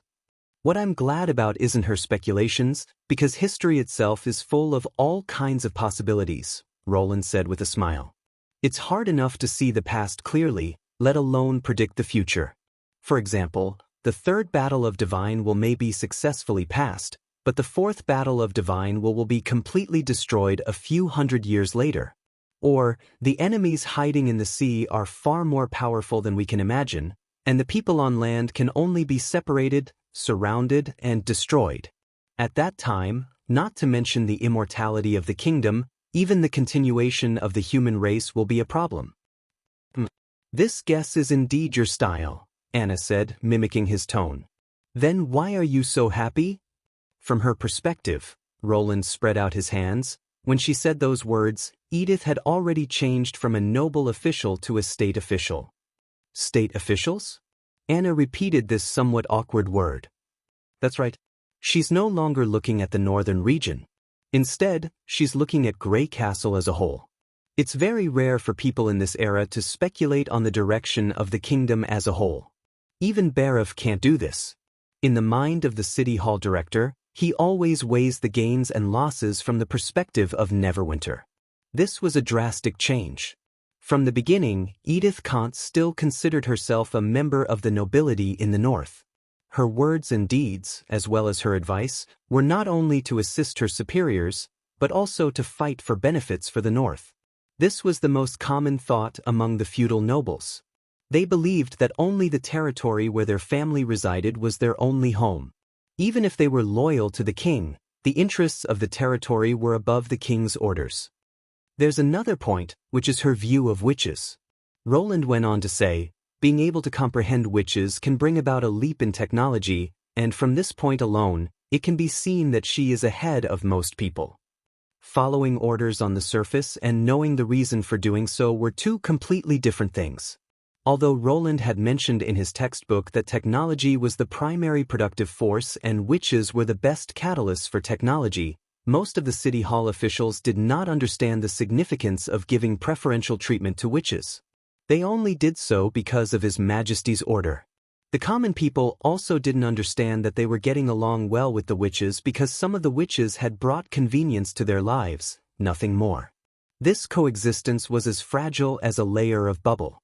When there was a major conflict or setback, it was extremely easy for both sides to regress. Only when the idea that witches were indispensable was deeply rooted in people's hearts could this problem be fundamentally solved. It could be said that this point satisfied Roland even more than the former. After all, with the acceleration of centralization of power and the disappearance of feudal differences, more and more officials would accept the idea of one country, one rule. However, it would probably take a long time for them to understand the nature of witches' ability. Of course, Edith was not without shortcomings. Although her vision was better than most people's, it was still not ahead of the times. In her mind, she still envisioned an immortal Grey Castle kingdom. However, considering that she was now about the same age as Nightingale, it was not surprising that she had such an idea. Roland was looking forward to what kind of consul she would become in 20 or 30 years under his guidance. After the general explanation, Anna tilted her head and said, "Since the future is unpredictable and you're not thinking about Grey Castle after you die, what do you plan to do if we survive the Battle of Divine Will? You already know, don't you?" Roland stared at her rippling eyes and said, similar topics had been mentioned more than once during the night when they hugged each other to sleep. Crossing the fertile plains to go to the land of dawn and even to the demons' territory, crossing the Sealine and leaving human footprints on the other side of the sea, unveiling the veil of God and understanding the truth of this world. For this purpose, he would use all available resources, not only the kingdom of Grey Castle, but also everyone living on this continent would contribute to this exploration. Any stubborn person who tried to stop him would be his enemy. "Remember to take me with you." Anna grinned and said, "I don't want to miss such a scene." "Yes, I'll definitely go with you, even if it means going to the end of the world." Roland kissed her lips. City of Neverwinter, Third Border City. Tilly guarded in front of the magic core, watching its every change. The surging magic power was like the blue sea, causing the outer skeleton to expand and contract rhythmically, as if it was breathing. A yellow ball of light flashed in the center of the pyramid, like a gem washed by waves. At the same time, it attracted all her attention. As long as the ball of light was still shining, it meant that the 5-colored magic stone was still intact. "If you're tired, it's better to take a rest." Suddenly, Pasha's words rang in her mind, and at the same time, she heard a rustling sound behind her. "If there's any news here, I'll inform you immediately." Tilly turned around and saw a huge sarcoma hanging down from the top of her head. Although the transformed senior witches all looked the same, after these days of getting along with them, she found that she could faintly tell the difference between them. "I'm not tired. It's only been 5 days." She could not help but yawn. "I'm just a little sleepy. When I'm still conscious, there's no difference between sleepiness and fatigue." Pasha waved her tentacles. "Don't worry, the magic stone is not broken, which means that the witches are still safe. If they really encounter demons, they will definitely crush the stone." Tilly also understood this, but she still couldn't feel at ease. "If I had known this would happen, I would have gone with them," she thought with some annoyance. She did not expect that she would be persuaded by that idiot Ashes. In theory, this trip would not be too dangerous. The selected witches were all outstanding witches who had fought against the church, and the way they sneaked in was similar to the way they attacked the church at the fjords. Lotus was responsible for creating a sinking hole in the ground, and then using the track to open up a short-distance passage, so that everyone could go back and forth between the two holes in the blink of an eye. For the enemy, even if they found something strange underground, they would only be able to see a closed hole after digging up the soil. The key was the last step. In order to give the phantom instrument a wider field of vision, the position where the magic stone was crushed should be as high as possible. Tilly originally planned to use the Stone of Flight to complete the positioning, but in the end, Ashes took over the task.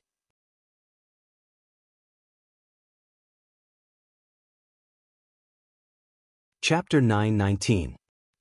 I used to be like you. After a moment of silence, Pasha suddenly said, "Every time my companions went to war, I would guard the city gate. The Union also built a tower there for everyone to rest. If a team came back, we would know immediately." "Do you mean Tequila?" Tilly asked. "Yes, but a few years later, except for the garrison, few people went there. Do you know why?" She did not answer, but she had already guessed the answer in her heart. "Because in the end, we always get disappointed and sad." Pasha put her tentacles on Wendy's shoulder. "The recognition between witches is beyond the bloodline. It's the magic power that connects us. Whether it's an ordinary combat witch or a member of the Blessed Army, as long as we get along for a while, most of us will become like brothers." However, this kind of relationship also filled the tower with negative emotions, especially when they waited for the day of return, only to see corpses being transported back. When the outer defense line was gradually reduced and no one needed to go to war anymore, the Union ordered the tower to be demolished. "Are you trying to say that waiting is unnecessary?" On the contrary, What I want to say is, don't be resistant to waiting, because it proves that you haven't really experienced the feeling of loss. Pasha's tone was slow and gentle. I also hope that you will never become like me, indifferent to sacrifice as a normal thing. I have lost before. Whether it was when I left the palace or went to Sleeping Island, I made many decisions. Many of them were about gains and losses, and I even gave up some of my own kind. As long as I can walk in the right direction, I won't hesitate too much. But some people are different. There are always one or two special people who make me upset.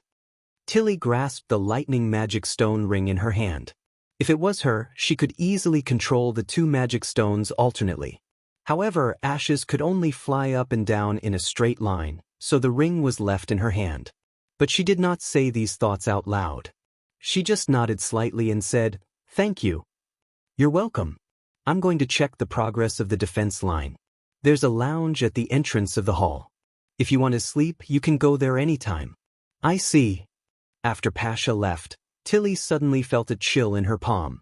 She opened her hand and saw that a corner of the magic stone fixed on the ring had been peeled off and pierced into her skin, leaving behind a tiny drop of blood. "Today is the 5th day. Why haven't I seen the shadow of the ruins yet?" Lotus muttered, "I've been cooped up underground every day. I'm going to go moldy." "How should I know? Anyway, I'll go wherever you dig." A girl with a head full of braids shrugged and threw a piece of jerky into the air. She then opened her mouth and saw the jerky disappear in a flash of blue light. Her cheeks puffed up. Well. Life in Neverwinter is indeed a well-deserved reputation. Even the dried food here is so delicious. Ho, do you take me for a mole? It's more or less the same.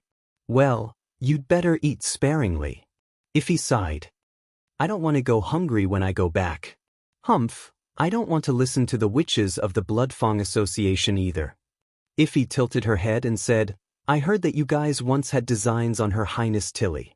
If it were me, I wouldn't even give you wheat cakes, let alone jerky. Iffy immediately rolled her eyes. Enough, Ashes said helplessly. It's not their fault to join the Bloodfang Association. If Tilly hears this, she'll definitely teach you a lesson. Okay. She only calmed down when Iffy mentioned Princess Tilly. Another one with too much energy. Ashes sighed in her heart.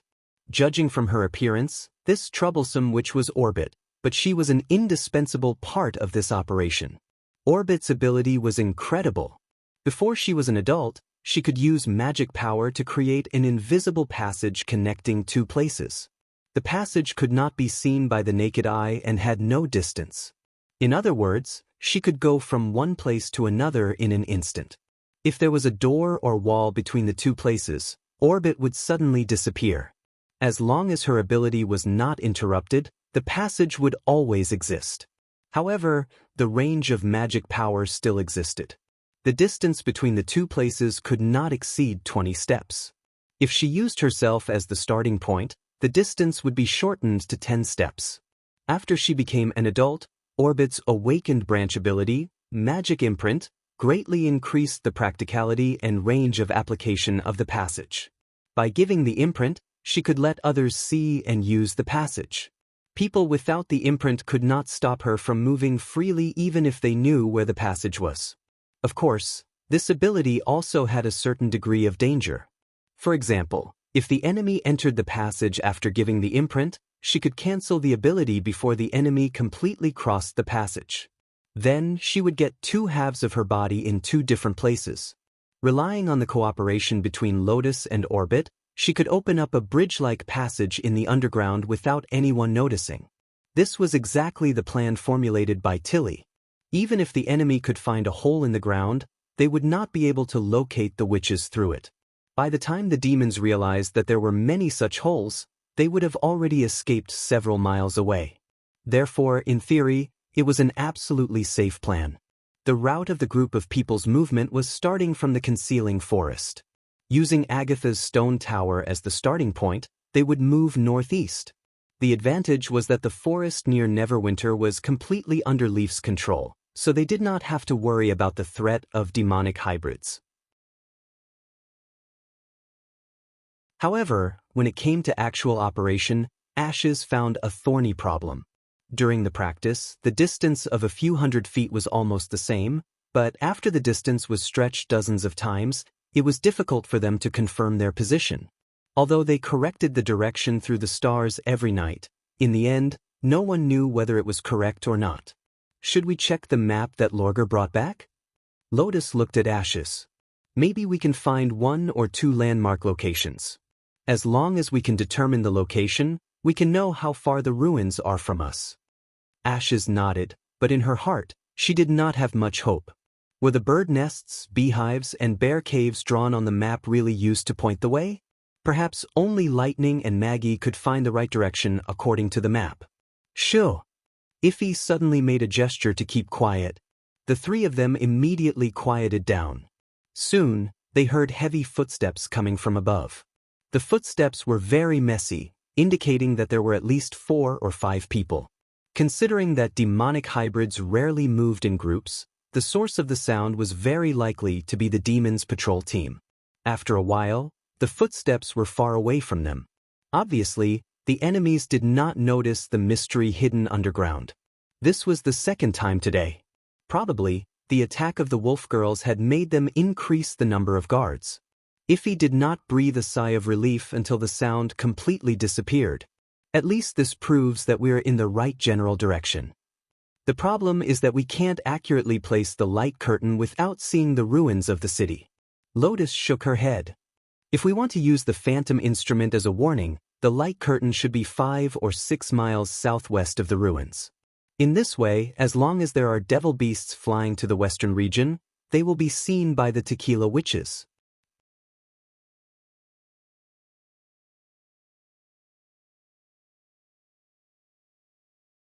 Chapter 920. The demons aren't blind.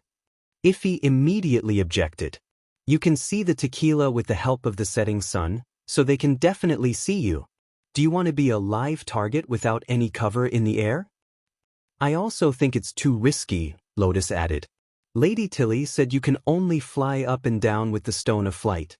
If you're discovered, you won't be able to escape. Can't we go up and have a look in the middle of the night? Hearing their advice, especially the Bloodfang Association's witches, Ashes felt a little emotional. A year ago, they were still enemies. Heidi Morgan even wanted to kill her and Tilly. If it were not for Tilly's insistence on forbearance, Ashes would have already attacked the Bloodfang Association. She had thought that this was an unresolvable rift on Sleeping Island, but she did not expect that things would take such a turn. Now they were on the same side. Moreover, the tactics she envisioned also needed everyone's cooperation to be realized. We can't see anything except darkness at night. The ruins are now overgrown with vines. Without enough light, it's hard to find where it is. Therefore, dusk is the best time. Ashes insisted. Maybe we didn't deviate from the predetermined direction. The ruins may be behind a dense forest or a low slope. All I need to do is fly up and crush the magic stone. What if some flying demons find you? Lotus frowned. I'm afraid you can't even use 1/10 of your fighting ability in the air, right? As for the countermeasures, I've already figured them out. Ashes held up 3 fingers calmly. According to different situations, I have 3 plans. Oh! Orbit came over curiously. Isn't this what Lady Tilly always said? Really? Lotus's expression changed a little. Tell me about it. Listen carefully. During the observation period in the air, the only devil beasts that can find me are mad demons. Therefore, the 3 situations are 1 devil beast, 2 devil beasts, and 3 devil beasts. If there are more than 3 devil beasts, I'll deal with it as 3 devil beasts. This way, I'll be absolutely safe. Oh my. Lotus covered her forehead helplessly. Even Iffy could not help but laugh. Hey, aren't you guys going to listen to the specific battle plan for the 3 situations before expressing your opinion? If I were Maggie, I would definitely raise both my hands in approval, Orbit said seriously. Now I finally know why that guy used to like working with you the most. But in the end, Ashes still managed to convince everyone. According to Lotus, although the first half of the hypothesis sounded very unreliable, The countermeasures were surprisingly good. Ify's view was the instinct of a beast accumulated through thousands of battles. Of course, the most important thing was that they could not think of a better solution. After continuing to travel underground for a day, the light seen through the ventilation holes had gradually dimmed. The pure white clouds seemed to have been ignited, merging into one with the dim yellow dome.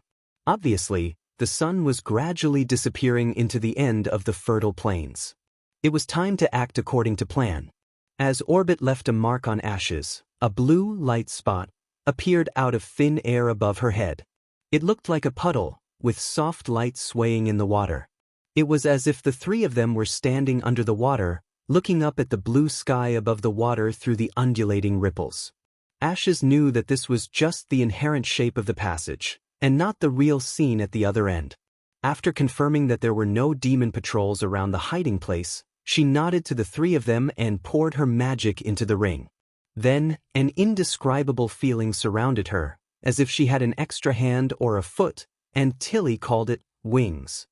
If one had never tried flying, one would naturally not know how a bird felt. One could only imagine the difficulty of controlling a part that did not belong to oneself.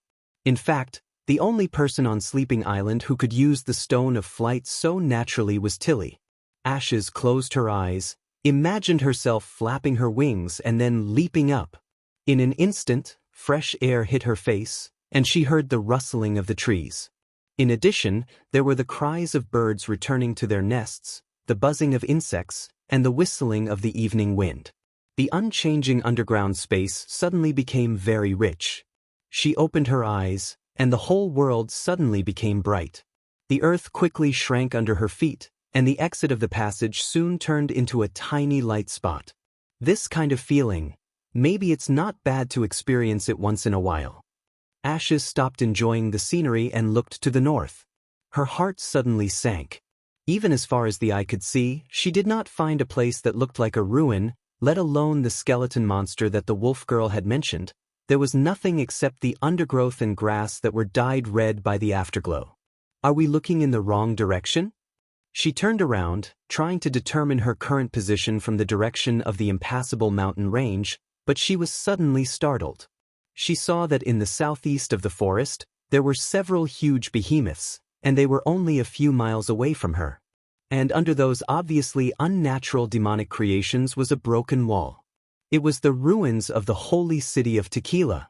It turned out that they did not go far enough, but the accumulated deviation caused them to cross the ruins from the east.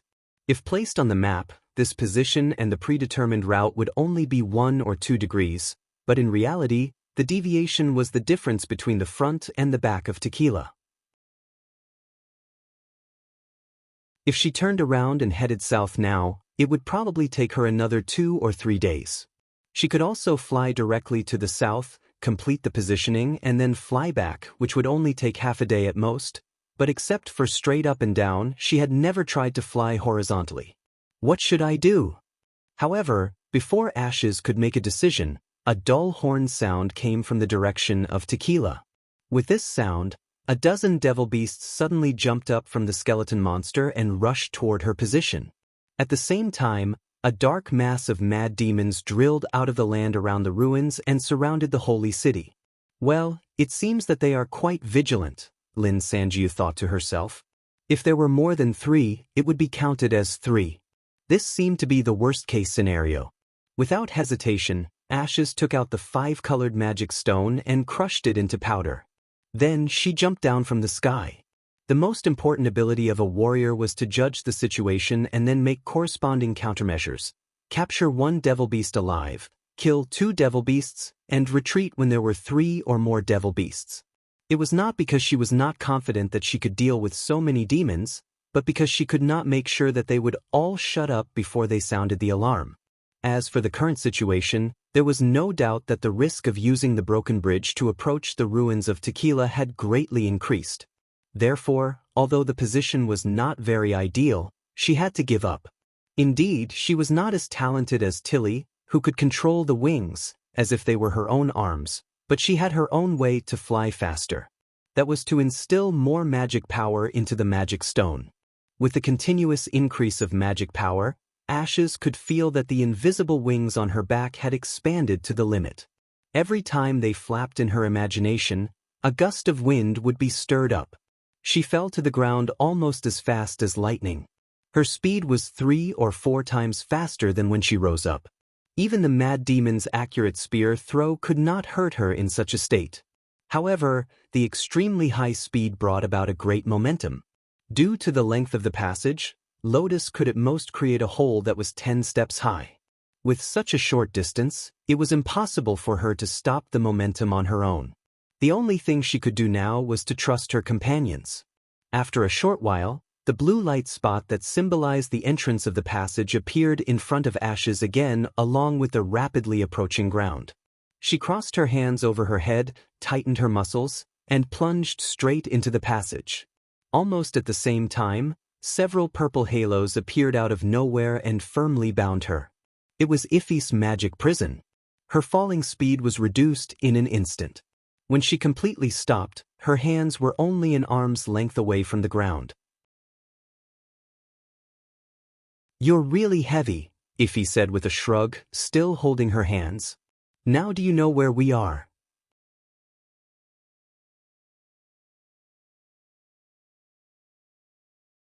Chapter 9:21. 3 days later, when Tilly saw the exhausted faces of the 4 people, her heart that had been hanging in suspense finally calmed down. Judging from their disheveled faces and their forced smiles, it was obvious that the journey had been a safe one despite the many accidents and thrills.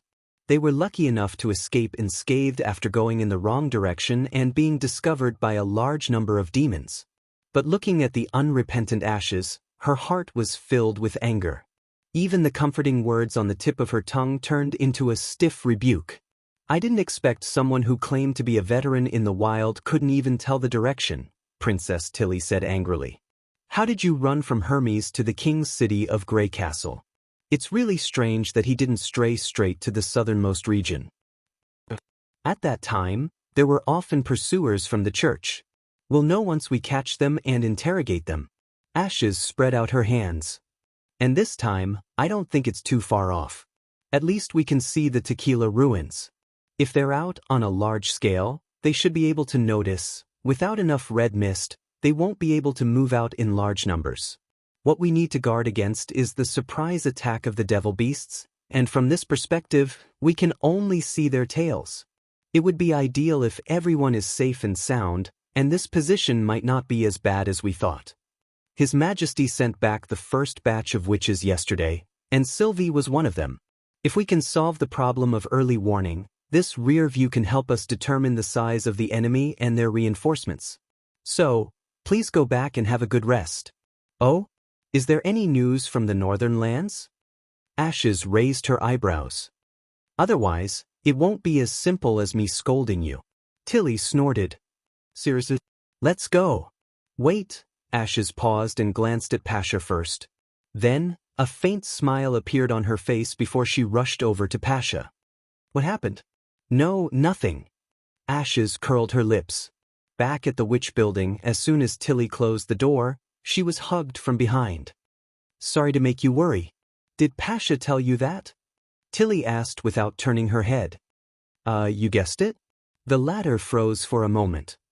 "Looking at your expression, I know what's going on." She pushed Ashes's arm away and said, "If I'm not mistaken, Pasha must be saying that I haven't had a good rest these days and I've been guarding the magic core most of the time. She's asking you not to mind my attitude and to comfort me when you come back." "Amazing, you got everything right." Ashes sighed in amazement. "Well, what about the apology?" She turned around. The extraordinary shook her head. Tilly's eyes widened. "So it's right for me to worry? No matter what, I can't let you go to danger yourself. This is the decision I made a long time ago." "Ashes, you don't understand anything." Tilly suddenly gnashed her teeth in anger. Risks can be calculated, measured, and avoided.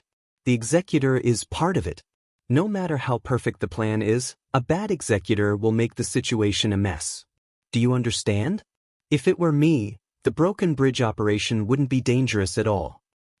calculation, measurement, avoidance. You're becoming more and more like Roland Wimbledon, Ashes said with a shrug. Don't change the subject. Princess Tilly was unmoved. Isn't that the truth?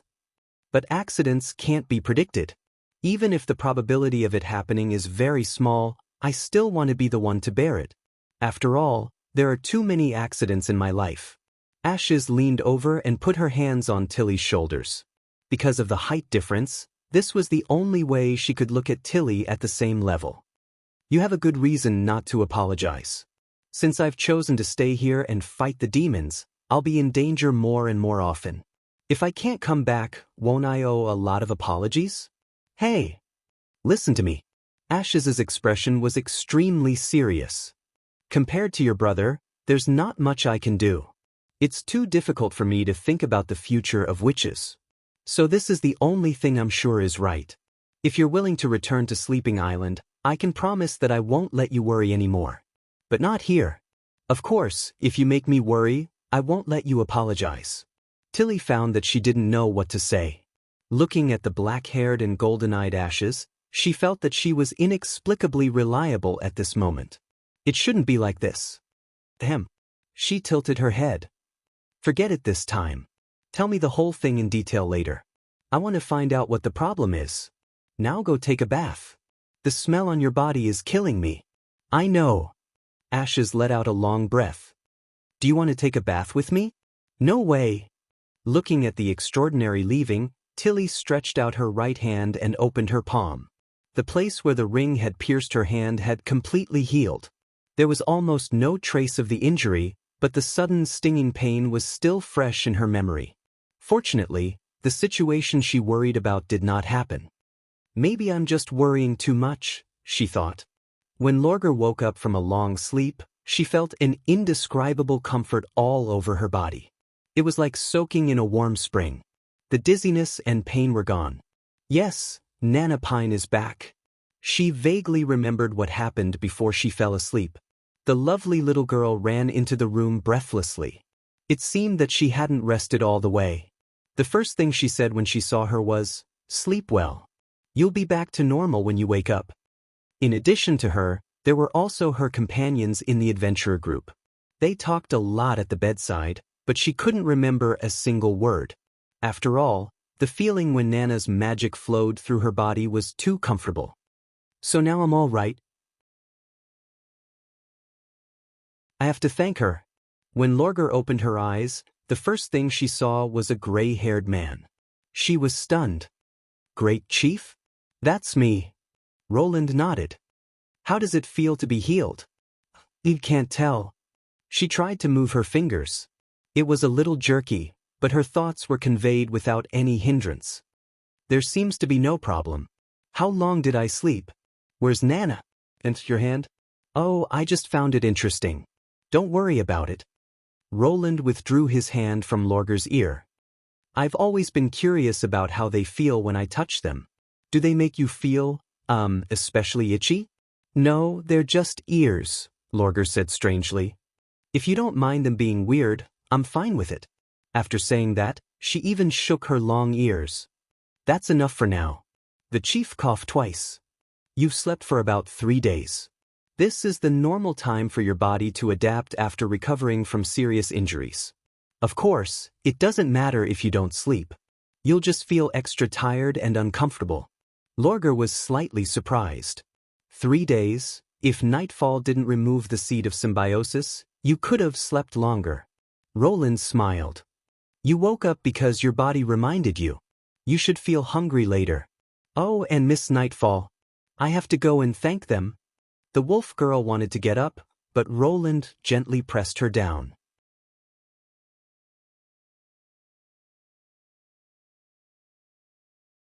Chapter 9:22. Now do you agree that I have the ability to fight against the demons? Lorgar suddenly became spirited. I've never denied that you're qualified to fight against them.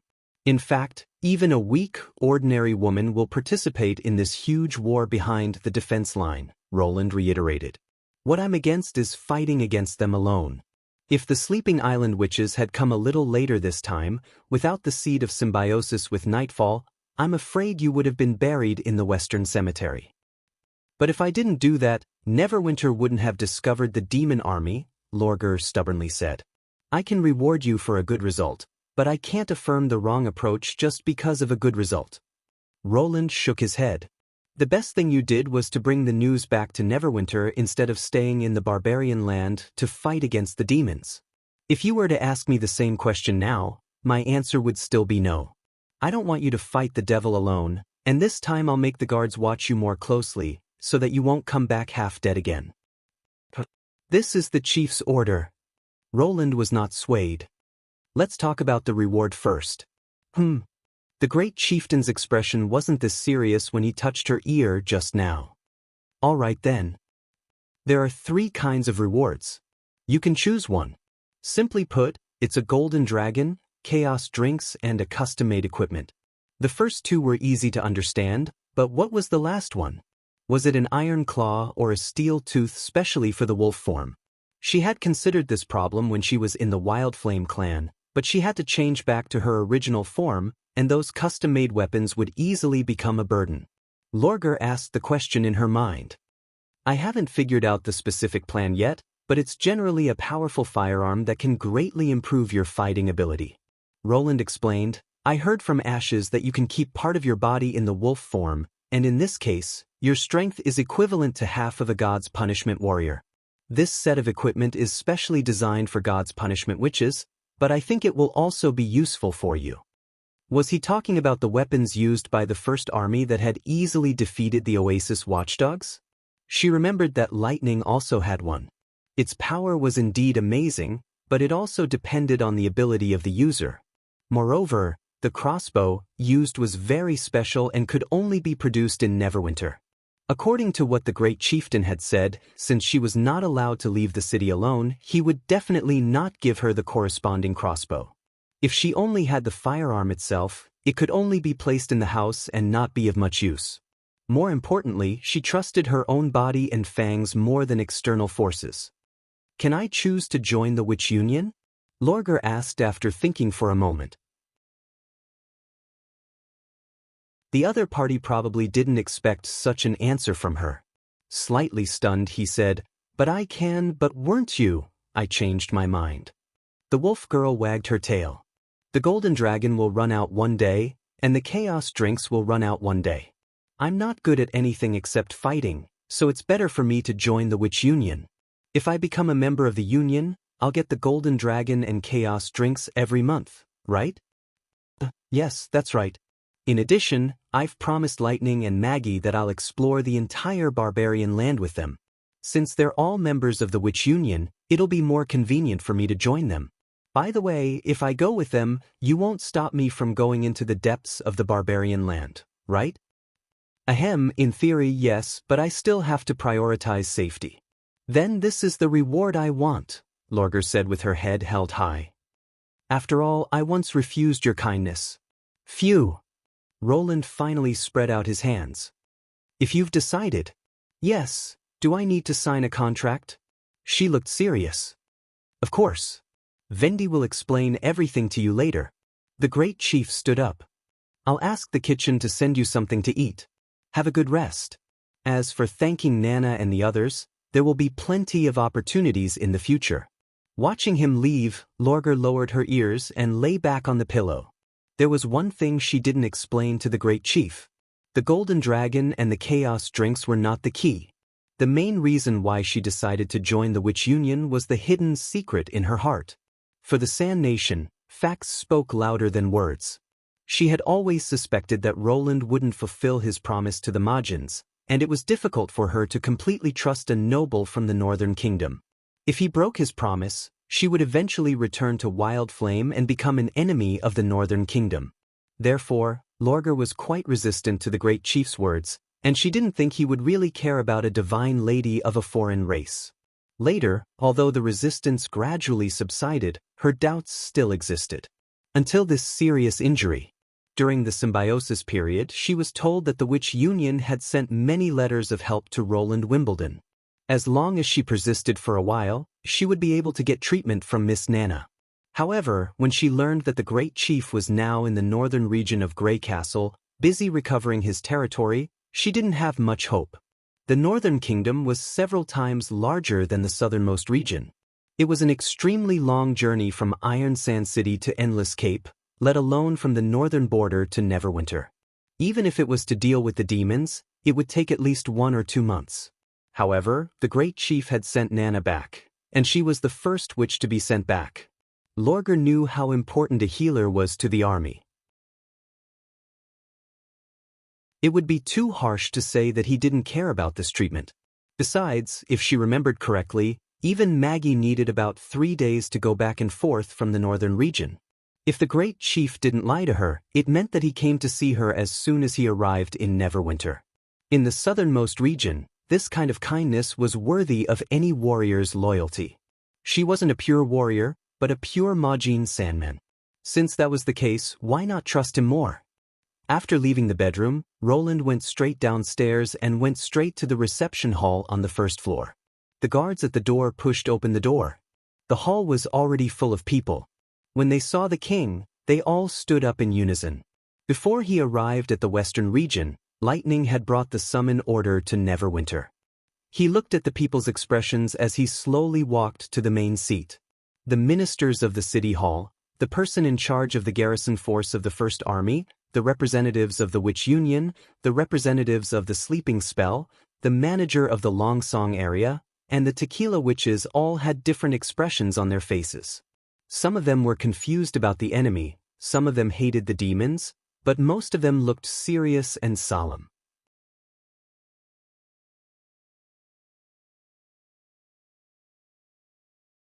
Chapter 9:23. Not until Roland sat down did the others bow and take their seats. From the remote town to the rapidly expanding core city, Roland had become a flag in everyone's mind. He could clearly feel this in the eyes of the participants. Unlike the time when they stood on the platform in elementary school and gave speeches or explained plans to clients, they were not only listening but also preparing. They were ready to carry out his every order and intention. This was the team he had accumulated after coming to this world for 3 years. Whenever he thought of the lonely figures in the castle at the beginning, as well as the taunts and sneers of the local nobles, he felt a sincere sense of satisfaction from the bottom of his heart. Neverwinter can't allow the demons to take root on the fertile plains, especially in a place so close to the border. Although the demons came a little early, we didn't slow down either. Grey Castle has basically been pacified, so we can focus on dealing with them. Roland went straight to the point and said, Neverwinter can't allow the demons to take root on the fertile plains, especially in a place so close to the border. He paused, looked around, and said word by word, Our next goal is to drive the demons out of the Tequila ruins. Do you have any questions? Yes, Your Majesty, everyone said in unison. Even Barov, who was the most concerned about mobilizing the army, did not raise any objection. The rapid development of Neverwinter was based on the stable order and the confidence of the people. A city protected by a powerful king and a territory that had never been invaded by war were the main factors that attracted the refugees to come to Neverwinter. If the demons used the Tequila ruins as a stronghold and constantly harassed Neverwinter, causing panic and even causing people to flee, the future development of Neverwinter would be impossible. The eastern and southern regions, which had been abandoned because of the continuous battles for the throne, were the best proof. Then let's talk about the specific plan. If any department has any ideas, please speak. Your Majesty, I think the most important thing now is to move the industries in the north as soon as possible. Barov was the first to stand up and reply. If the demons invade the western region, the first people to be affected will be those who are not protected by the city wall. Even if the new city wall is built, the cattle and sheep grazing will still disturb your army. The previous citywide alert is an example. Speaking of this, he glanced at Vendi. Due to the closure of the city gate, the transportation of wheat seeds and a variety of forest resources was blocked. Fortunately, the city hall was operating at full capacity, so the impact was minimized. Roland had already found out about this matter from the letter. When he heard the old manager mention it again, he couldn't help but look at Vendi. He noticed that the latter had a calm expression and didn't have the slightest intention to argue. Obviously, the words "I'll take full responsibility" weren't said out of anger. Wheat seeds, mushrooms, and other resources can be collected by paddle steamers and transported into the city from the west side of the Redwater River, but the North Slope mine can't be moved, and the cost of rebuilding the furnace district is too high, so it can't be generalized. He thought for a moment and said, "These places will be heavily guarded, so that they will be able to resist the Devil Beast's surprise attacks. Also, I didn't explain in detail about the alert. Now, I'll make it clear that the evacuation during the martial law is only for the people still wandering in the streets, markets, and other places, not all residents. From today on, I request that no factory will stop working under any circumstances until I give new orders. Then, I'll count the industries that can be moved and give them to you for review." Probably realizing that Roland didn't want to hold him responsible, Barav immediately changed his tone. "Also, plan the new land." Roland tapped on the map behind him. "The threat from the Great Snow Mountain has been eliminated, so the area in the west can be used. As long as Leaf is here, the misty forest will be a natural barrier for the left wing." On the map, the dense misty forest was like an inverted triangle, occupying a small part of the barbarian land. Its apex was the Snow Mountain in the western region. One side extended along the foot of the mountain to the north, leading to Dragon's Pine Ridge, and the other side accompanied the Redwater River to the border of Neverwinter. These two ends were connected, forming a huge buffer zone. To put it simply, if the barbarian land was divided into 3 parts, the leftmost part would be the forest area, while the rightmost part would be the Neverwinter grassland and the impassable mountain range. The area under Leaf's control now covered the entire western section of the Redwater River, so the safety of the cement fleet could be guaranteed, whether it was transporting coal or forest resources. "Yes, Your Majesty." Barav was also aware of this point, so he quickly agreed. "Your Majesty, I think the origin of the demons should be made public to the people as soon as possible," Vendi said. "Otherwise, when they suddenly appear in front of everyone, it will easily cause panic. And you often say that propaganda is the most important part of governance. If we don't control it, it's very likely that some people with ulterior motives will take advantage of it." "I also agree with this statement," Urcha echoed through the light screen. "Although the abilities of mortals are very limited, when put together, it is still a force. At least it is better than nothing. Besides, fear is like a whip, it often makes people afraid, but when it's waved properly, it can force people to move forward." Originally, the propaganda work would be carried out after the unification of Grey Castle and the king's ascension to the throne, but the demon's early appearance disrupted this plan. Roland threw this task to Barav. "You decide the content of the propaganda and how to do it. Make sure the people understand that the demons are the mortal enemies of mankind and we won't stop until we are destroyed. At the same time, emphasize that they are just like demonic beasts. Although they look ferocious and scary, they are no different from guns. As for those who take advantage of the situation to spread rumors and create chaos," Roland sneered and looked at the 2 people in charge of the police department, Vader and Renmed. "I don't think I need to remind you how to deal with them, right?" The 2 hurriedly lowered their heads. "Of course, Your Majesty." After confirming the wartime order and relevant plans in Neverwinter, Pasha brought up the question that everyone was most concerned about. "How do you plan to attack the demons near the Tequila ruins?" "The safest way is to set up artillery positions and destroy their red mist supply devices from a distance." Roland roughly measured on the map with his finger. The Longsong cannons produced now have a shooting range of more than 10 kilometers. If we improve them a little, they can shoot even farther. Without the red mist, the demons who stay here will die. He was not bragging. Considering the use and transportation conditions of the first generation of Longsong cannon, except for the glorious 152mm caliber, the other standards were far lower than the 152mm caliber. Even if he did not modify the barrel, carriage and other parts, he only needed to enlarge the chamber and replace the whole cartridge with the small cartridge to immediately increase the shooting range. "I see. The Tequila Witches are willing to open up this position for you." There was no doubt that the tequila camp was the most enthusiastic about the battle of divine will in the conference hall. As long as they could defeat the demons, they did not mind taking the lead.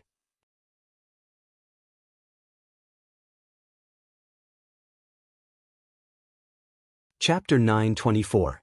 In the North Slope Mine of Neverwinter. A new road connecting the ore yard and the furnace area was undergoing the final cleaning. Different from the ironclad wooden rails in the mine, it was not only wider, but also wider. In particular, the two rails were all made of steel, so one could imagine how heavy it was just by looking at it. If it were any other lord, he would definitely be shocked by such a waste. How many sets of armor and swords would it take to forge so much iron? Even if it was a conservative estimate, it was enough to arm a sizable group of knights. But now, it was buried in the ground, exposed to the wind and rain, rusting and gathering dust. What a spendthrift! When Roland led the participants into the yard, there was a commotion in the crowd. Not every department knew the ins and outs of the new road, especially the officials from the Longsong area. They opened their mouths in surprise and could not take their eyes off the straight rails. The natural uniformity of the rails always gave people a silent power.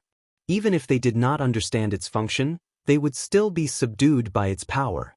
After several years of shock training, they did not think that their king was a spendthrift, but the way he did it still made most of the participants tremble. At first glance, laying the cast steel bars on the ground was no different from using Golden Dragon to pave the road. That was the best material. As long as it was transported out, it could be exchanged for a lot of money in any city. In fact, only Neverwinter could afford such a consumption. Since the official production of blast furnace iron making and converter steel making, the cornerstone of all industries, iron and steel smelting had finally achieved witch-like, to a certain extent. Although the latter needed Anna to start the ignition, compared to the original Star of Steel, this production process could be regarded as a miracle in this era. In addition, the transformation of the North Slope mine had further improved the smelting industry. With the bold planning of the Ministry of Construction and Lotus's cooperation, the dome of the shallow mine was blown up several times, turning part of the mine into an open-air mine, and the iron mine was the largest mining area. Since last year, Neverwinter's steel production had made a huge leap. The amount of steel produced in a month was more than that of all the other cities in Grey Castle combined. But in Roland's view, this was a matter of course. If industrial production could not crush the steel that was tempered by blacksmiths, then there was no point in him wasting his time on these things. As for the tracks in front of him, it was part of the experimental railway that connected the mining area, the smelting area, and the docks. Since there was no significant difference in materials and load capacity between the broad and narrow rails, he deliberately used 5 meters as the standard distance between the railways. Not only was the number easy to remember, but the width of the two tracks plus the roadbed was also basically within the range of Lotus's ability.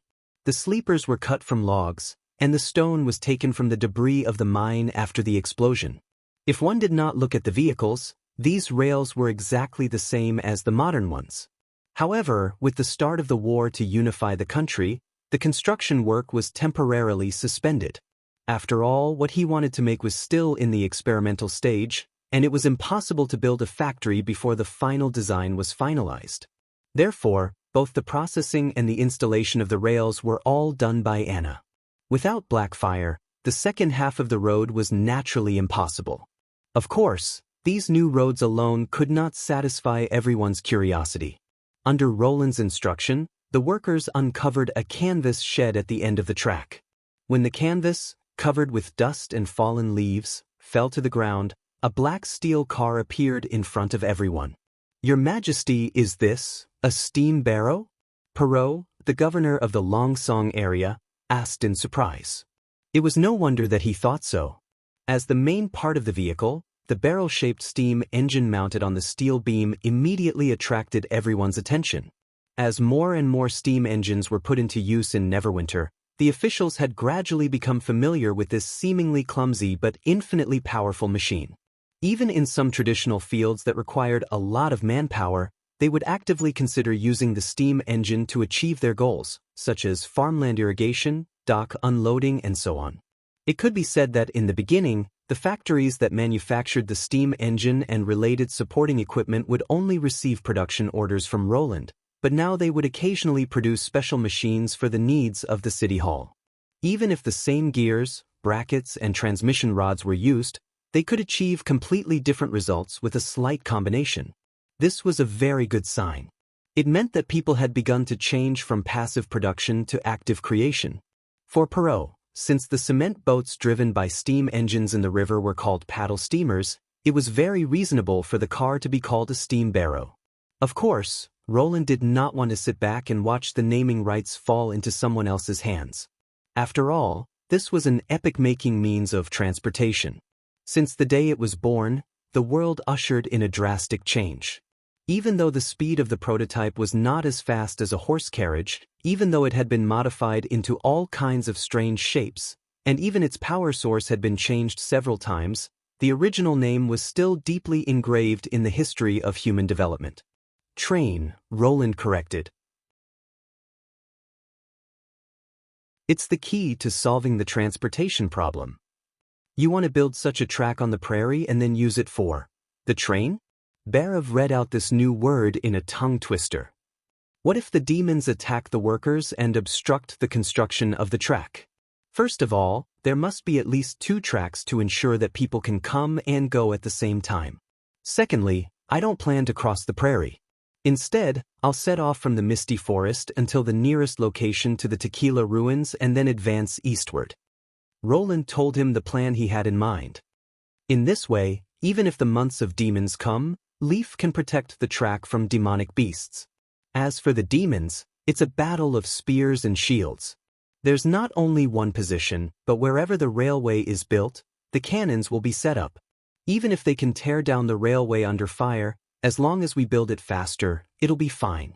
Before returning to Neverwinter, he had discussed this with the general staff. Although the Misty Forest route seemed to be farther than the grassland route, the construction speed was much faster.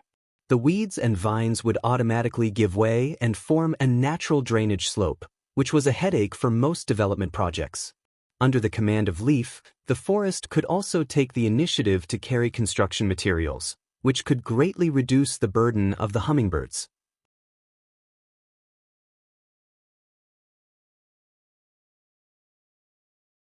Chapter 9:25. 6 months. To build this kind of track to the depths of the barbarian land? After hearing Roland's plan, Barav, who had seen many miracles, widened his eyes in disbelief. But it took the Ministry of Construction more than half a year to build an ordinary road connecting the border and Longsong stronghold. Now the distance of this road is at least 5 times that of Kingdom Avenue. Are you sure Mr. Carr can do it? There was a lot of whispers on the scene. Kingdom Avenue was the first super-large project started by Roland after he took over Longsong stronghold. It involved as many as 2,000 workers, which was regarded as a pointless project at that time. The new road needed to be further developed. Coupled with the time limit, even all the workers in Neverwinter would not be able to meet the requirements. Carr Van Bate, the Minister of Construction, did not say a word, as if he was thinking about the feasibility of the plan. Roland knew what these officials were worried about. After all, there were still many construction projects in the city, and it was impossible to invest all the resources in the railway. But in fact, compared with the cement gravel road, which needed to be graded and repeatedly rolled, the laying of the roadbed was much more convenient. As for the installation of the railway, which seemed complicated, it was actually the fastest part. He had seen Anna's demonstration of welding with Blackfire.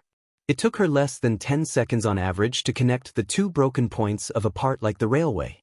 Compared with the traditional bolts or hot melt connections, the quality was better, and a lot of manpower and materials could be saved. Except for the lack of the nostalgic clanging sound of the old trains, it could be described as perfect. In fact, the experimental track in front of them was a quasi-seamless track. Except for the joints left by the heat stress of the steel, the whole top surface formed a smooth straight line. When the wheels rolled on it, there was almost no vibration. At that time, Anna only took half a day to complete this process.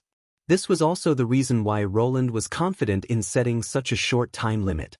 In other words, if the workers spent 10 days laying the road foundation, it might take Leaf 5 days to place the sleepers and rails, and Anna only needed 1 day to weld them all. If he didn't deliberately accumulate the number, he would take the Maggie in the morning and return to the castle for lunch at noon. However, he did not explain in detail. After all, not everyone knew the abilities of a witch like the back of their hand. The other half a year was just a rough estimate. As soon as he arrived in Neverwinter, he went straight to the Wolf Girl and the meeting. He did not even have time to ask Tilly which witches had come to the sinking sleeping island. If there were suitable witches, the railway might have been built faster. Seeing that Roland didn't say anything else, the officials turned their attention back to the train. Compared to the modern railway, the train itself was undoubtedly a lot more antique. A complete locomotive was divided into 2 parts. The front part was mainly composed of the 4th-generation steam engine and transmission device, while the back part was the coal storage car. The driver's cab was located in the middle. Other than controlling the speed and sounding the steam whistle, it was also the driver's duty to manually add coal to the boiler. Although the train was still in the semi-finished stage due to the war, it was still much better than the first steam locomotive in the other world. For example, the steam worked directly on the crankshaft instead of the flywheel belt. Also, the wheels on both sides were equipped with a linkage mechanism without dead points, instead of relying on a single gear set to drive the wheels. During the design, Roland simplified all kinds of cumbersome functions and almost directly pieced several main parts together. From the perspective of the future, it had many shortcomings. The brake needed to be manually twisted by the winch, the driver's cab was rigidly connected to the girder, the driver could fully feel the agitation of the steam engine when it was working, there was no electrical equipment, and the crew needed to be notified by the whistle or the voice, etc. But in this case, it was already the best solution that could be solved with the current technology in Neverwinter. Just like the 1st-generation steam engine, he had to solve the problems first and then improve step by step. Your Majesty, this thing can carry a lot of goods? Kyle Sichi, the Minister of Chemical Industry, asked curiously, how is it compared with those cement boats in the river? I think it shouldn't be a problem to transport 5 or 6 boats at a time, Roland said proudly when he saw the surprised look on the people's faces again. But this is just the beginning. With the improvement of technology, it won't be a problem to transport 100 cement boats in the future. 100 boats? Bear swallowed. As the director of City Hall, he completely understood what this number meant. Then, what about the speed? Perot's voice trembled slightly. It's hard to say. It depends on the actual test results, but it won't be slower than the cement boats. However, in their eyes, the paddle wheel cement boat that moved without any wind was already an extremely fast means of transportation. One had to know that in this era, land transportation was mainly carried by horse carriages or livestock. On the uneven and soft surface, one could well imagine the efficiency of transportation. If the cars ran a little faster, the axles of the cars without any shock absorber system would break and fall apart. Therefore, ships were the main means of transportation in the Kingdom of Grey Castle. In the inland rivers, the steamboats, which did not need to rely on wind, obviously had an advantage over sailing boats. When they heard that the train's carrying capacity would only be greater and its speed wouldn't decrease, the group of people fell into a complete silence. Roland could not help but laugh in his heart. If he had said this 2 years ago, he would have been regarded as a lunatic. Looking at these officials who subconsciously wanted to deny it, but also had an expression of what if it was true, he could not help but feel quite happy. Although those descriptions were based on the fact that the ship technology was stagnant, now that the war was imminent, it was good to strengthen people's confidence. Moreover, he was not speaking without thinking. This was only an industrial product with the 1st generation of source power. When the 2nd generation of source power, which was the internal combustion engine, came out, this epoch-making means of transportation would become the king of land transportation. Your Majesty, can you show it to us? The old director asked after a while. Not for the time being. It's currently missing several key parts, so it's not really completed. It'll probably take about a week for everything to be debugged. Roland shook his head.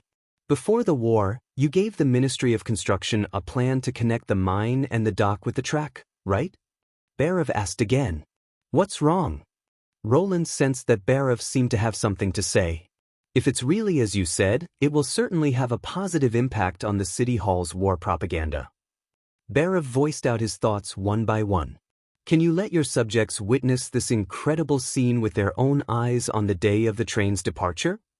Roland immediately understood the director's intention. It seemed that the old director had also realized the importance of guiding the people in the past few years.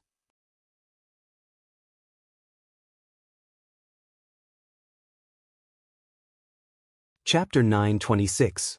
Just when everyone was looking around the train, a shrill alarm suddenly sounded in the west. Woo, woo, everyone could not help but be stunned in place. It was the highest level of alarm. Vendi was the first to react. Your Majesty, please return to the castle immediately. To Roland's surprise, Tilly and Ashes quickly came to his side. The extraordinaire stood in front of them, and Tilly grabbed his wrist. He suddenly felt a cold metal touch on his wrist. He looked down and saw that the ring on Tilly's finger was full of blue light. Obviously, if the situation went wrong, she would fly him directly to the mining area. For some reason, although it was a critical moment, he felt a little absent-minded and paid more attention to the owner of this hand. Unlike Nightingale, who trusted him wholeheartedly, he knew that Tilly did not really treat him as a brother. It was difficult to hide a lie from a smart person. Even if she would call him that, it was just to maintain the current relationship. In fact, the relationship between the two of them had always been like covered with a layer of gauze, so vague that it was difficult to define, not to mention that Ashes had always been lukewarm towards him. Although he had nothing to do with the grudges formed in the palace, it was impossible to explain this black pot even if he wanted to. Since he lied to her first, he could not ask for more. Now he could not help but feel that the dust had been lifted. Perhaps for Tilly, even if they were not blood-related as an ally, it was enough to be trusted and affirmed. Yes, this place is too close to the border wall. Please leave quickly. Guards, where are the guards? Come and clear the way for His Majesty. At this time, the others also came to their senses and shouted. With the echoing alarm in the air, the scene was quite chaotic for a while. Infected by the nervous atmosphere, Roland finally came to his senses. He could not help but frown. Did the guards find the traces of the demons? He looked to the west of the North Slope mine.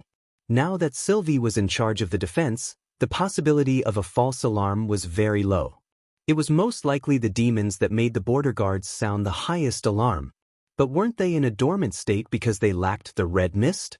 Or did the Tequila ruins send new supplies? Although he wanted to personally go to the city wall to take a look, now that Nightingale was not here, and the main force of the First Army was still on the way back, it was better not to increase the burden of the defenders. On the way down the mountain, he called Vendi and instructed, no matter what happens at the city wall, inform me immediately if there is any news. Yes, the latter replied with a solemn expression.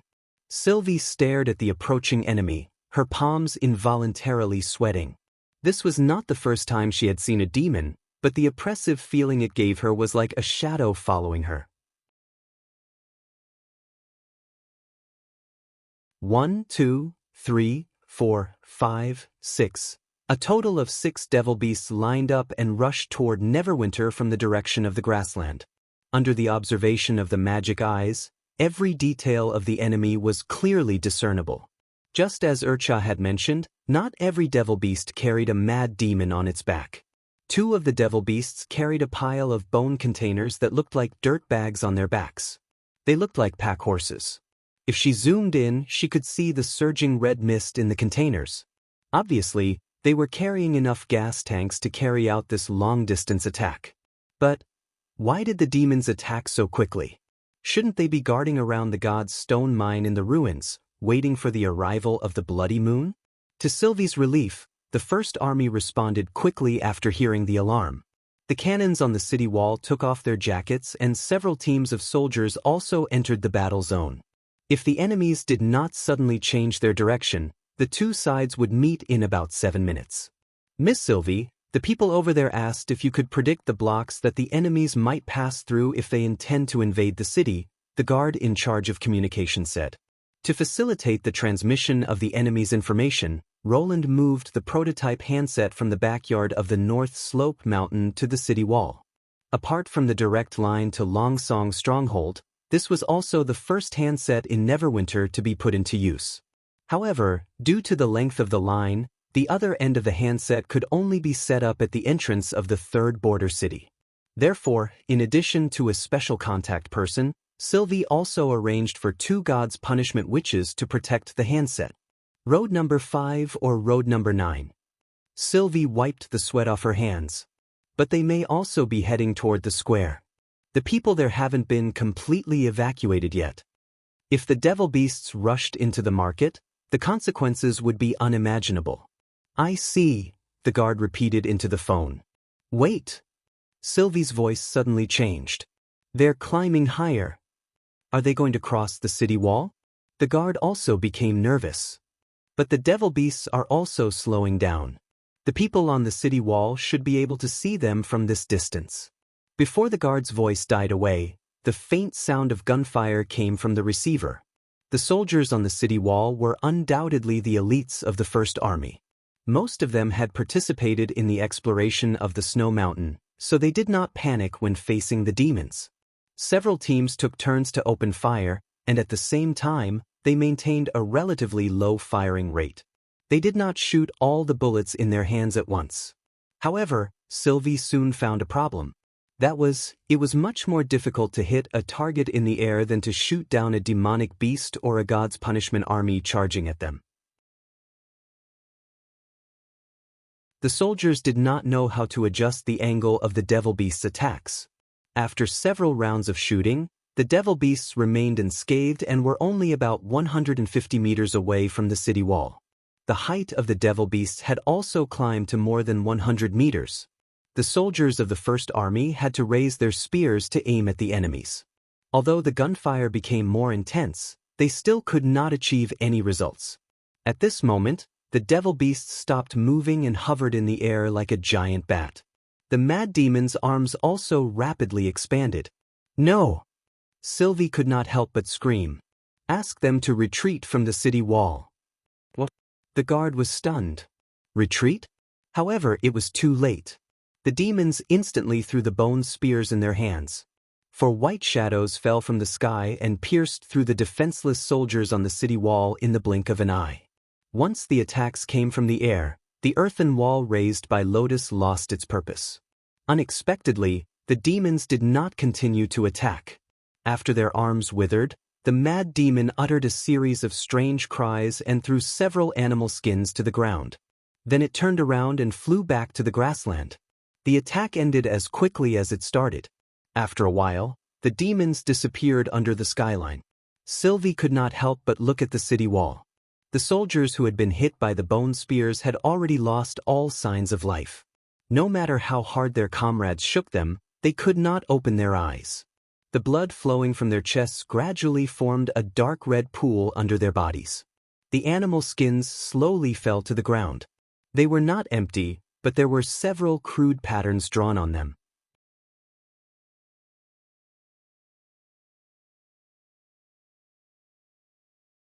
Chapter 9:27. What does this mean? Roland asked in a low voice as he looked at the animal skins spread on the table expressionlessly. He was furious. The demons not only left after launching the attack, but also left a declaration of revenge, which was a blatant provocation to Neverwinter. However, he knew that he had to restrain himself at times like this. The officials looked at each other, but no one dared to answer. In addition to the fact that they did not want to face the king's wrath, the meaning of the patterns on the animal skins was also obvious. The giant wolf-shaped creature was undoubtedly Lorgar. The other drawings were of kneeling humans, bound witches, burning city walls, and corpses and ruins. Although the lines were very simple, they were very easy to understand when they were put together. It was a threatening letter expressed by the patterns. Hand over the wolf girl, lay down your weapons, surrender, protect the murderer, and resist to the death. Roland glanced at the officials in the hall and took a deep breath, trying to calm himself down. Although not everyone showed an expression of unwillingness to give up, and some even showed fear, but fortunately, no one proposed to hand over the witches to the devil. Your Majesty, the message that the demons want to convey is not simple intimidation or persuasion, but a trap. In this oppressive silence, a light curtain unfolded on the wall, and Pasha's voice came into his mind. I've learned what happened from Sylvie. Please don't believe everything the demons say. This is their usual practice. Her tone was a little anxious, as if she was worried that he would make the wrong choice. Roland also sensed something strange. Have you encountered such a thing before? To be exact, it used to be a kingdom of mortals, Pasha said seriously. During the first battle of divine will, the demons used this method to divide the relationship between mortals and witches, and gradually nibbled away at the land of dawn. Following the ancient witch's description, Roland quickly understood the meaning of the trap. In that era when ordinary humans and witches ruled together, the demons not only were aggressive on the battlefield, but also indirectly pressured their opponents, such as handing over the witches and delaying the attack. Compared with ordinary humans, witches were few in number, and there was no need for them to hide their abilities, so they were easily identified. In order to save their lives, the cities where witches were in a weak position often chose to follow orders. As a result, some witches were captured or killed by their own people when they returned to the camp. Under such circumstances, the estrangement between witches and ordinary people gradually intensified, and what caused the situation to worsen further was an inhumane betrayal. In the middle of the Battle of Divine Will, the lords of two central cities formed a coalition to fight against the demons. The only difference between the two armies was that one was led by witches, while the other was composed entirely of ordinary humans. In the middle of a fierce battle, the lord of the ordinary people suddenly sided with the demons, cutting the retreating witch army in half and using the god's stone of retaliation as a weapon. The exhausted witches, who had lost more than half of their forces, made their last stand, but they were still completely annihilated. Their leader was beheaded in public, and the remaining witches, except for a small number who were handed over to the demons, were all reduced to slaves. This betrayal was later called the Twilight Break by the Union, and it was an unforgettable lesson. From that day on, human beings gradually divided into two groups. However, the cities that surrendered to the demons did not exist for long. Handing over the witches was just the beginning. When the demons' outposts kept advancing and they could reach out to the land of the lords, they would not hesitate to raze the cities to the ground. The human Grand Duke who initiated the Twilight Break was no exception. Under the instructions of the demons, he built a mist storage tower in the city, and also sent people to help the enemy build outposts and provide information. Even so, he did not enjoy his old age. It was rumored that he was imprisoned by the demons in the Lord's castle and starved to death. Others said that after knowing that the demons wanted to exterminate human beings, he escaped from his territory, but was killed by a vengeful wish. In short, with the end of the Battle of Divine Will, human beings also lost control of the Land of Dawn. Most of the territories became impassable areas, and the red mist on the skyline was a lingering nightmare for all the runaways. It was this crushing defeat that led to the birth of the Union, which eventually evolved into a huge political entity that ruled the fertile plains for hundreds of years. At the end of the narration, Roland also heard a shocking rumor from Pasha. There are no actual records of this incident, but it is a secret that has been circulated among the upper echelons of the Union. Although the demons' methods of threatening and sowing discord are extremely clumsy, they were learned from human beings. What did you say? As soon as the words left his mouth, he realized that Pasha's words were only for him to hear. As expected, the officials in the hall were a little surprised, as if they were wondering why he suddenly asked such a question. It is said that before the first battle of Divine Will. No, it should be said that earlier, people had already come into contact with the demons. At that time, they were no different from beasts, and it was a human who imparted knowledge to them, Pasha said in a low voice. A few people thought that this might be the reason why the later senior demons tended to take human forms. However, the three chiefs thought that this was nonsense and forbade people from discussing it in private. Therefore, only the upper-class witches had heard of this rumor. Roland held his breath and tried to communicate with the ancient witch through his mind. Do you believe it? I don't know. Unexpectedly, Pasha did not give a definite answer. If it's true, it only proves that communicating with the devil is tantamount to suicide. Roland thought for a moment and asked about the missing part of the story. Is the rumored human a witch or an ordinary person? The latter sighed softly. Both theories have been circulated before. It seemed that it was really an irresponsible rumor. In addition, the actions of the three chiefs of the Union were understandable. No matter how the demons became the enemy, since their purpose was to destroy mankind, the only way to deal with them was to give them an eye for an eye. He changed the topic. If the threatened kingdom remains indifferent, what will the demons do? The attacks will continue until the Lord surrenders or the army arrives. Pasha replied, this method is very effective for those weak towns. In other words, they will come again, right? Roland sneered. Barif, I'm here. The steward immediately stood up. You're tuning in to the Passion Pages YouTube channel. We're so grateful for your support, and don't forget to subscribe to join us on this incredible journey through captivating stories. Your generosity through donations truly makes a world of difference, as it's the primary source of revenue that allows me to expand and enhance this channel for you. Thank you from the bottom of my heart for being a part of this adventure.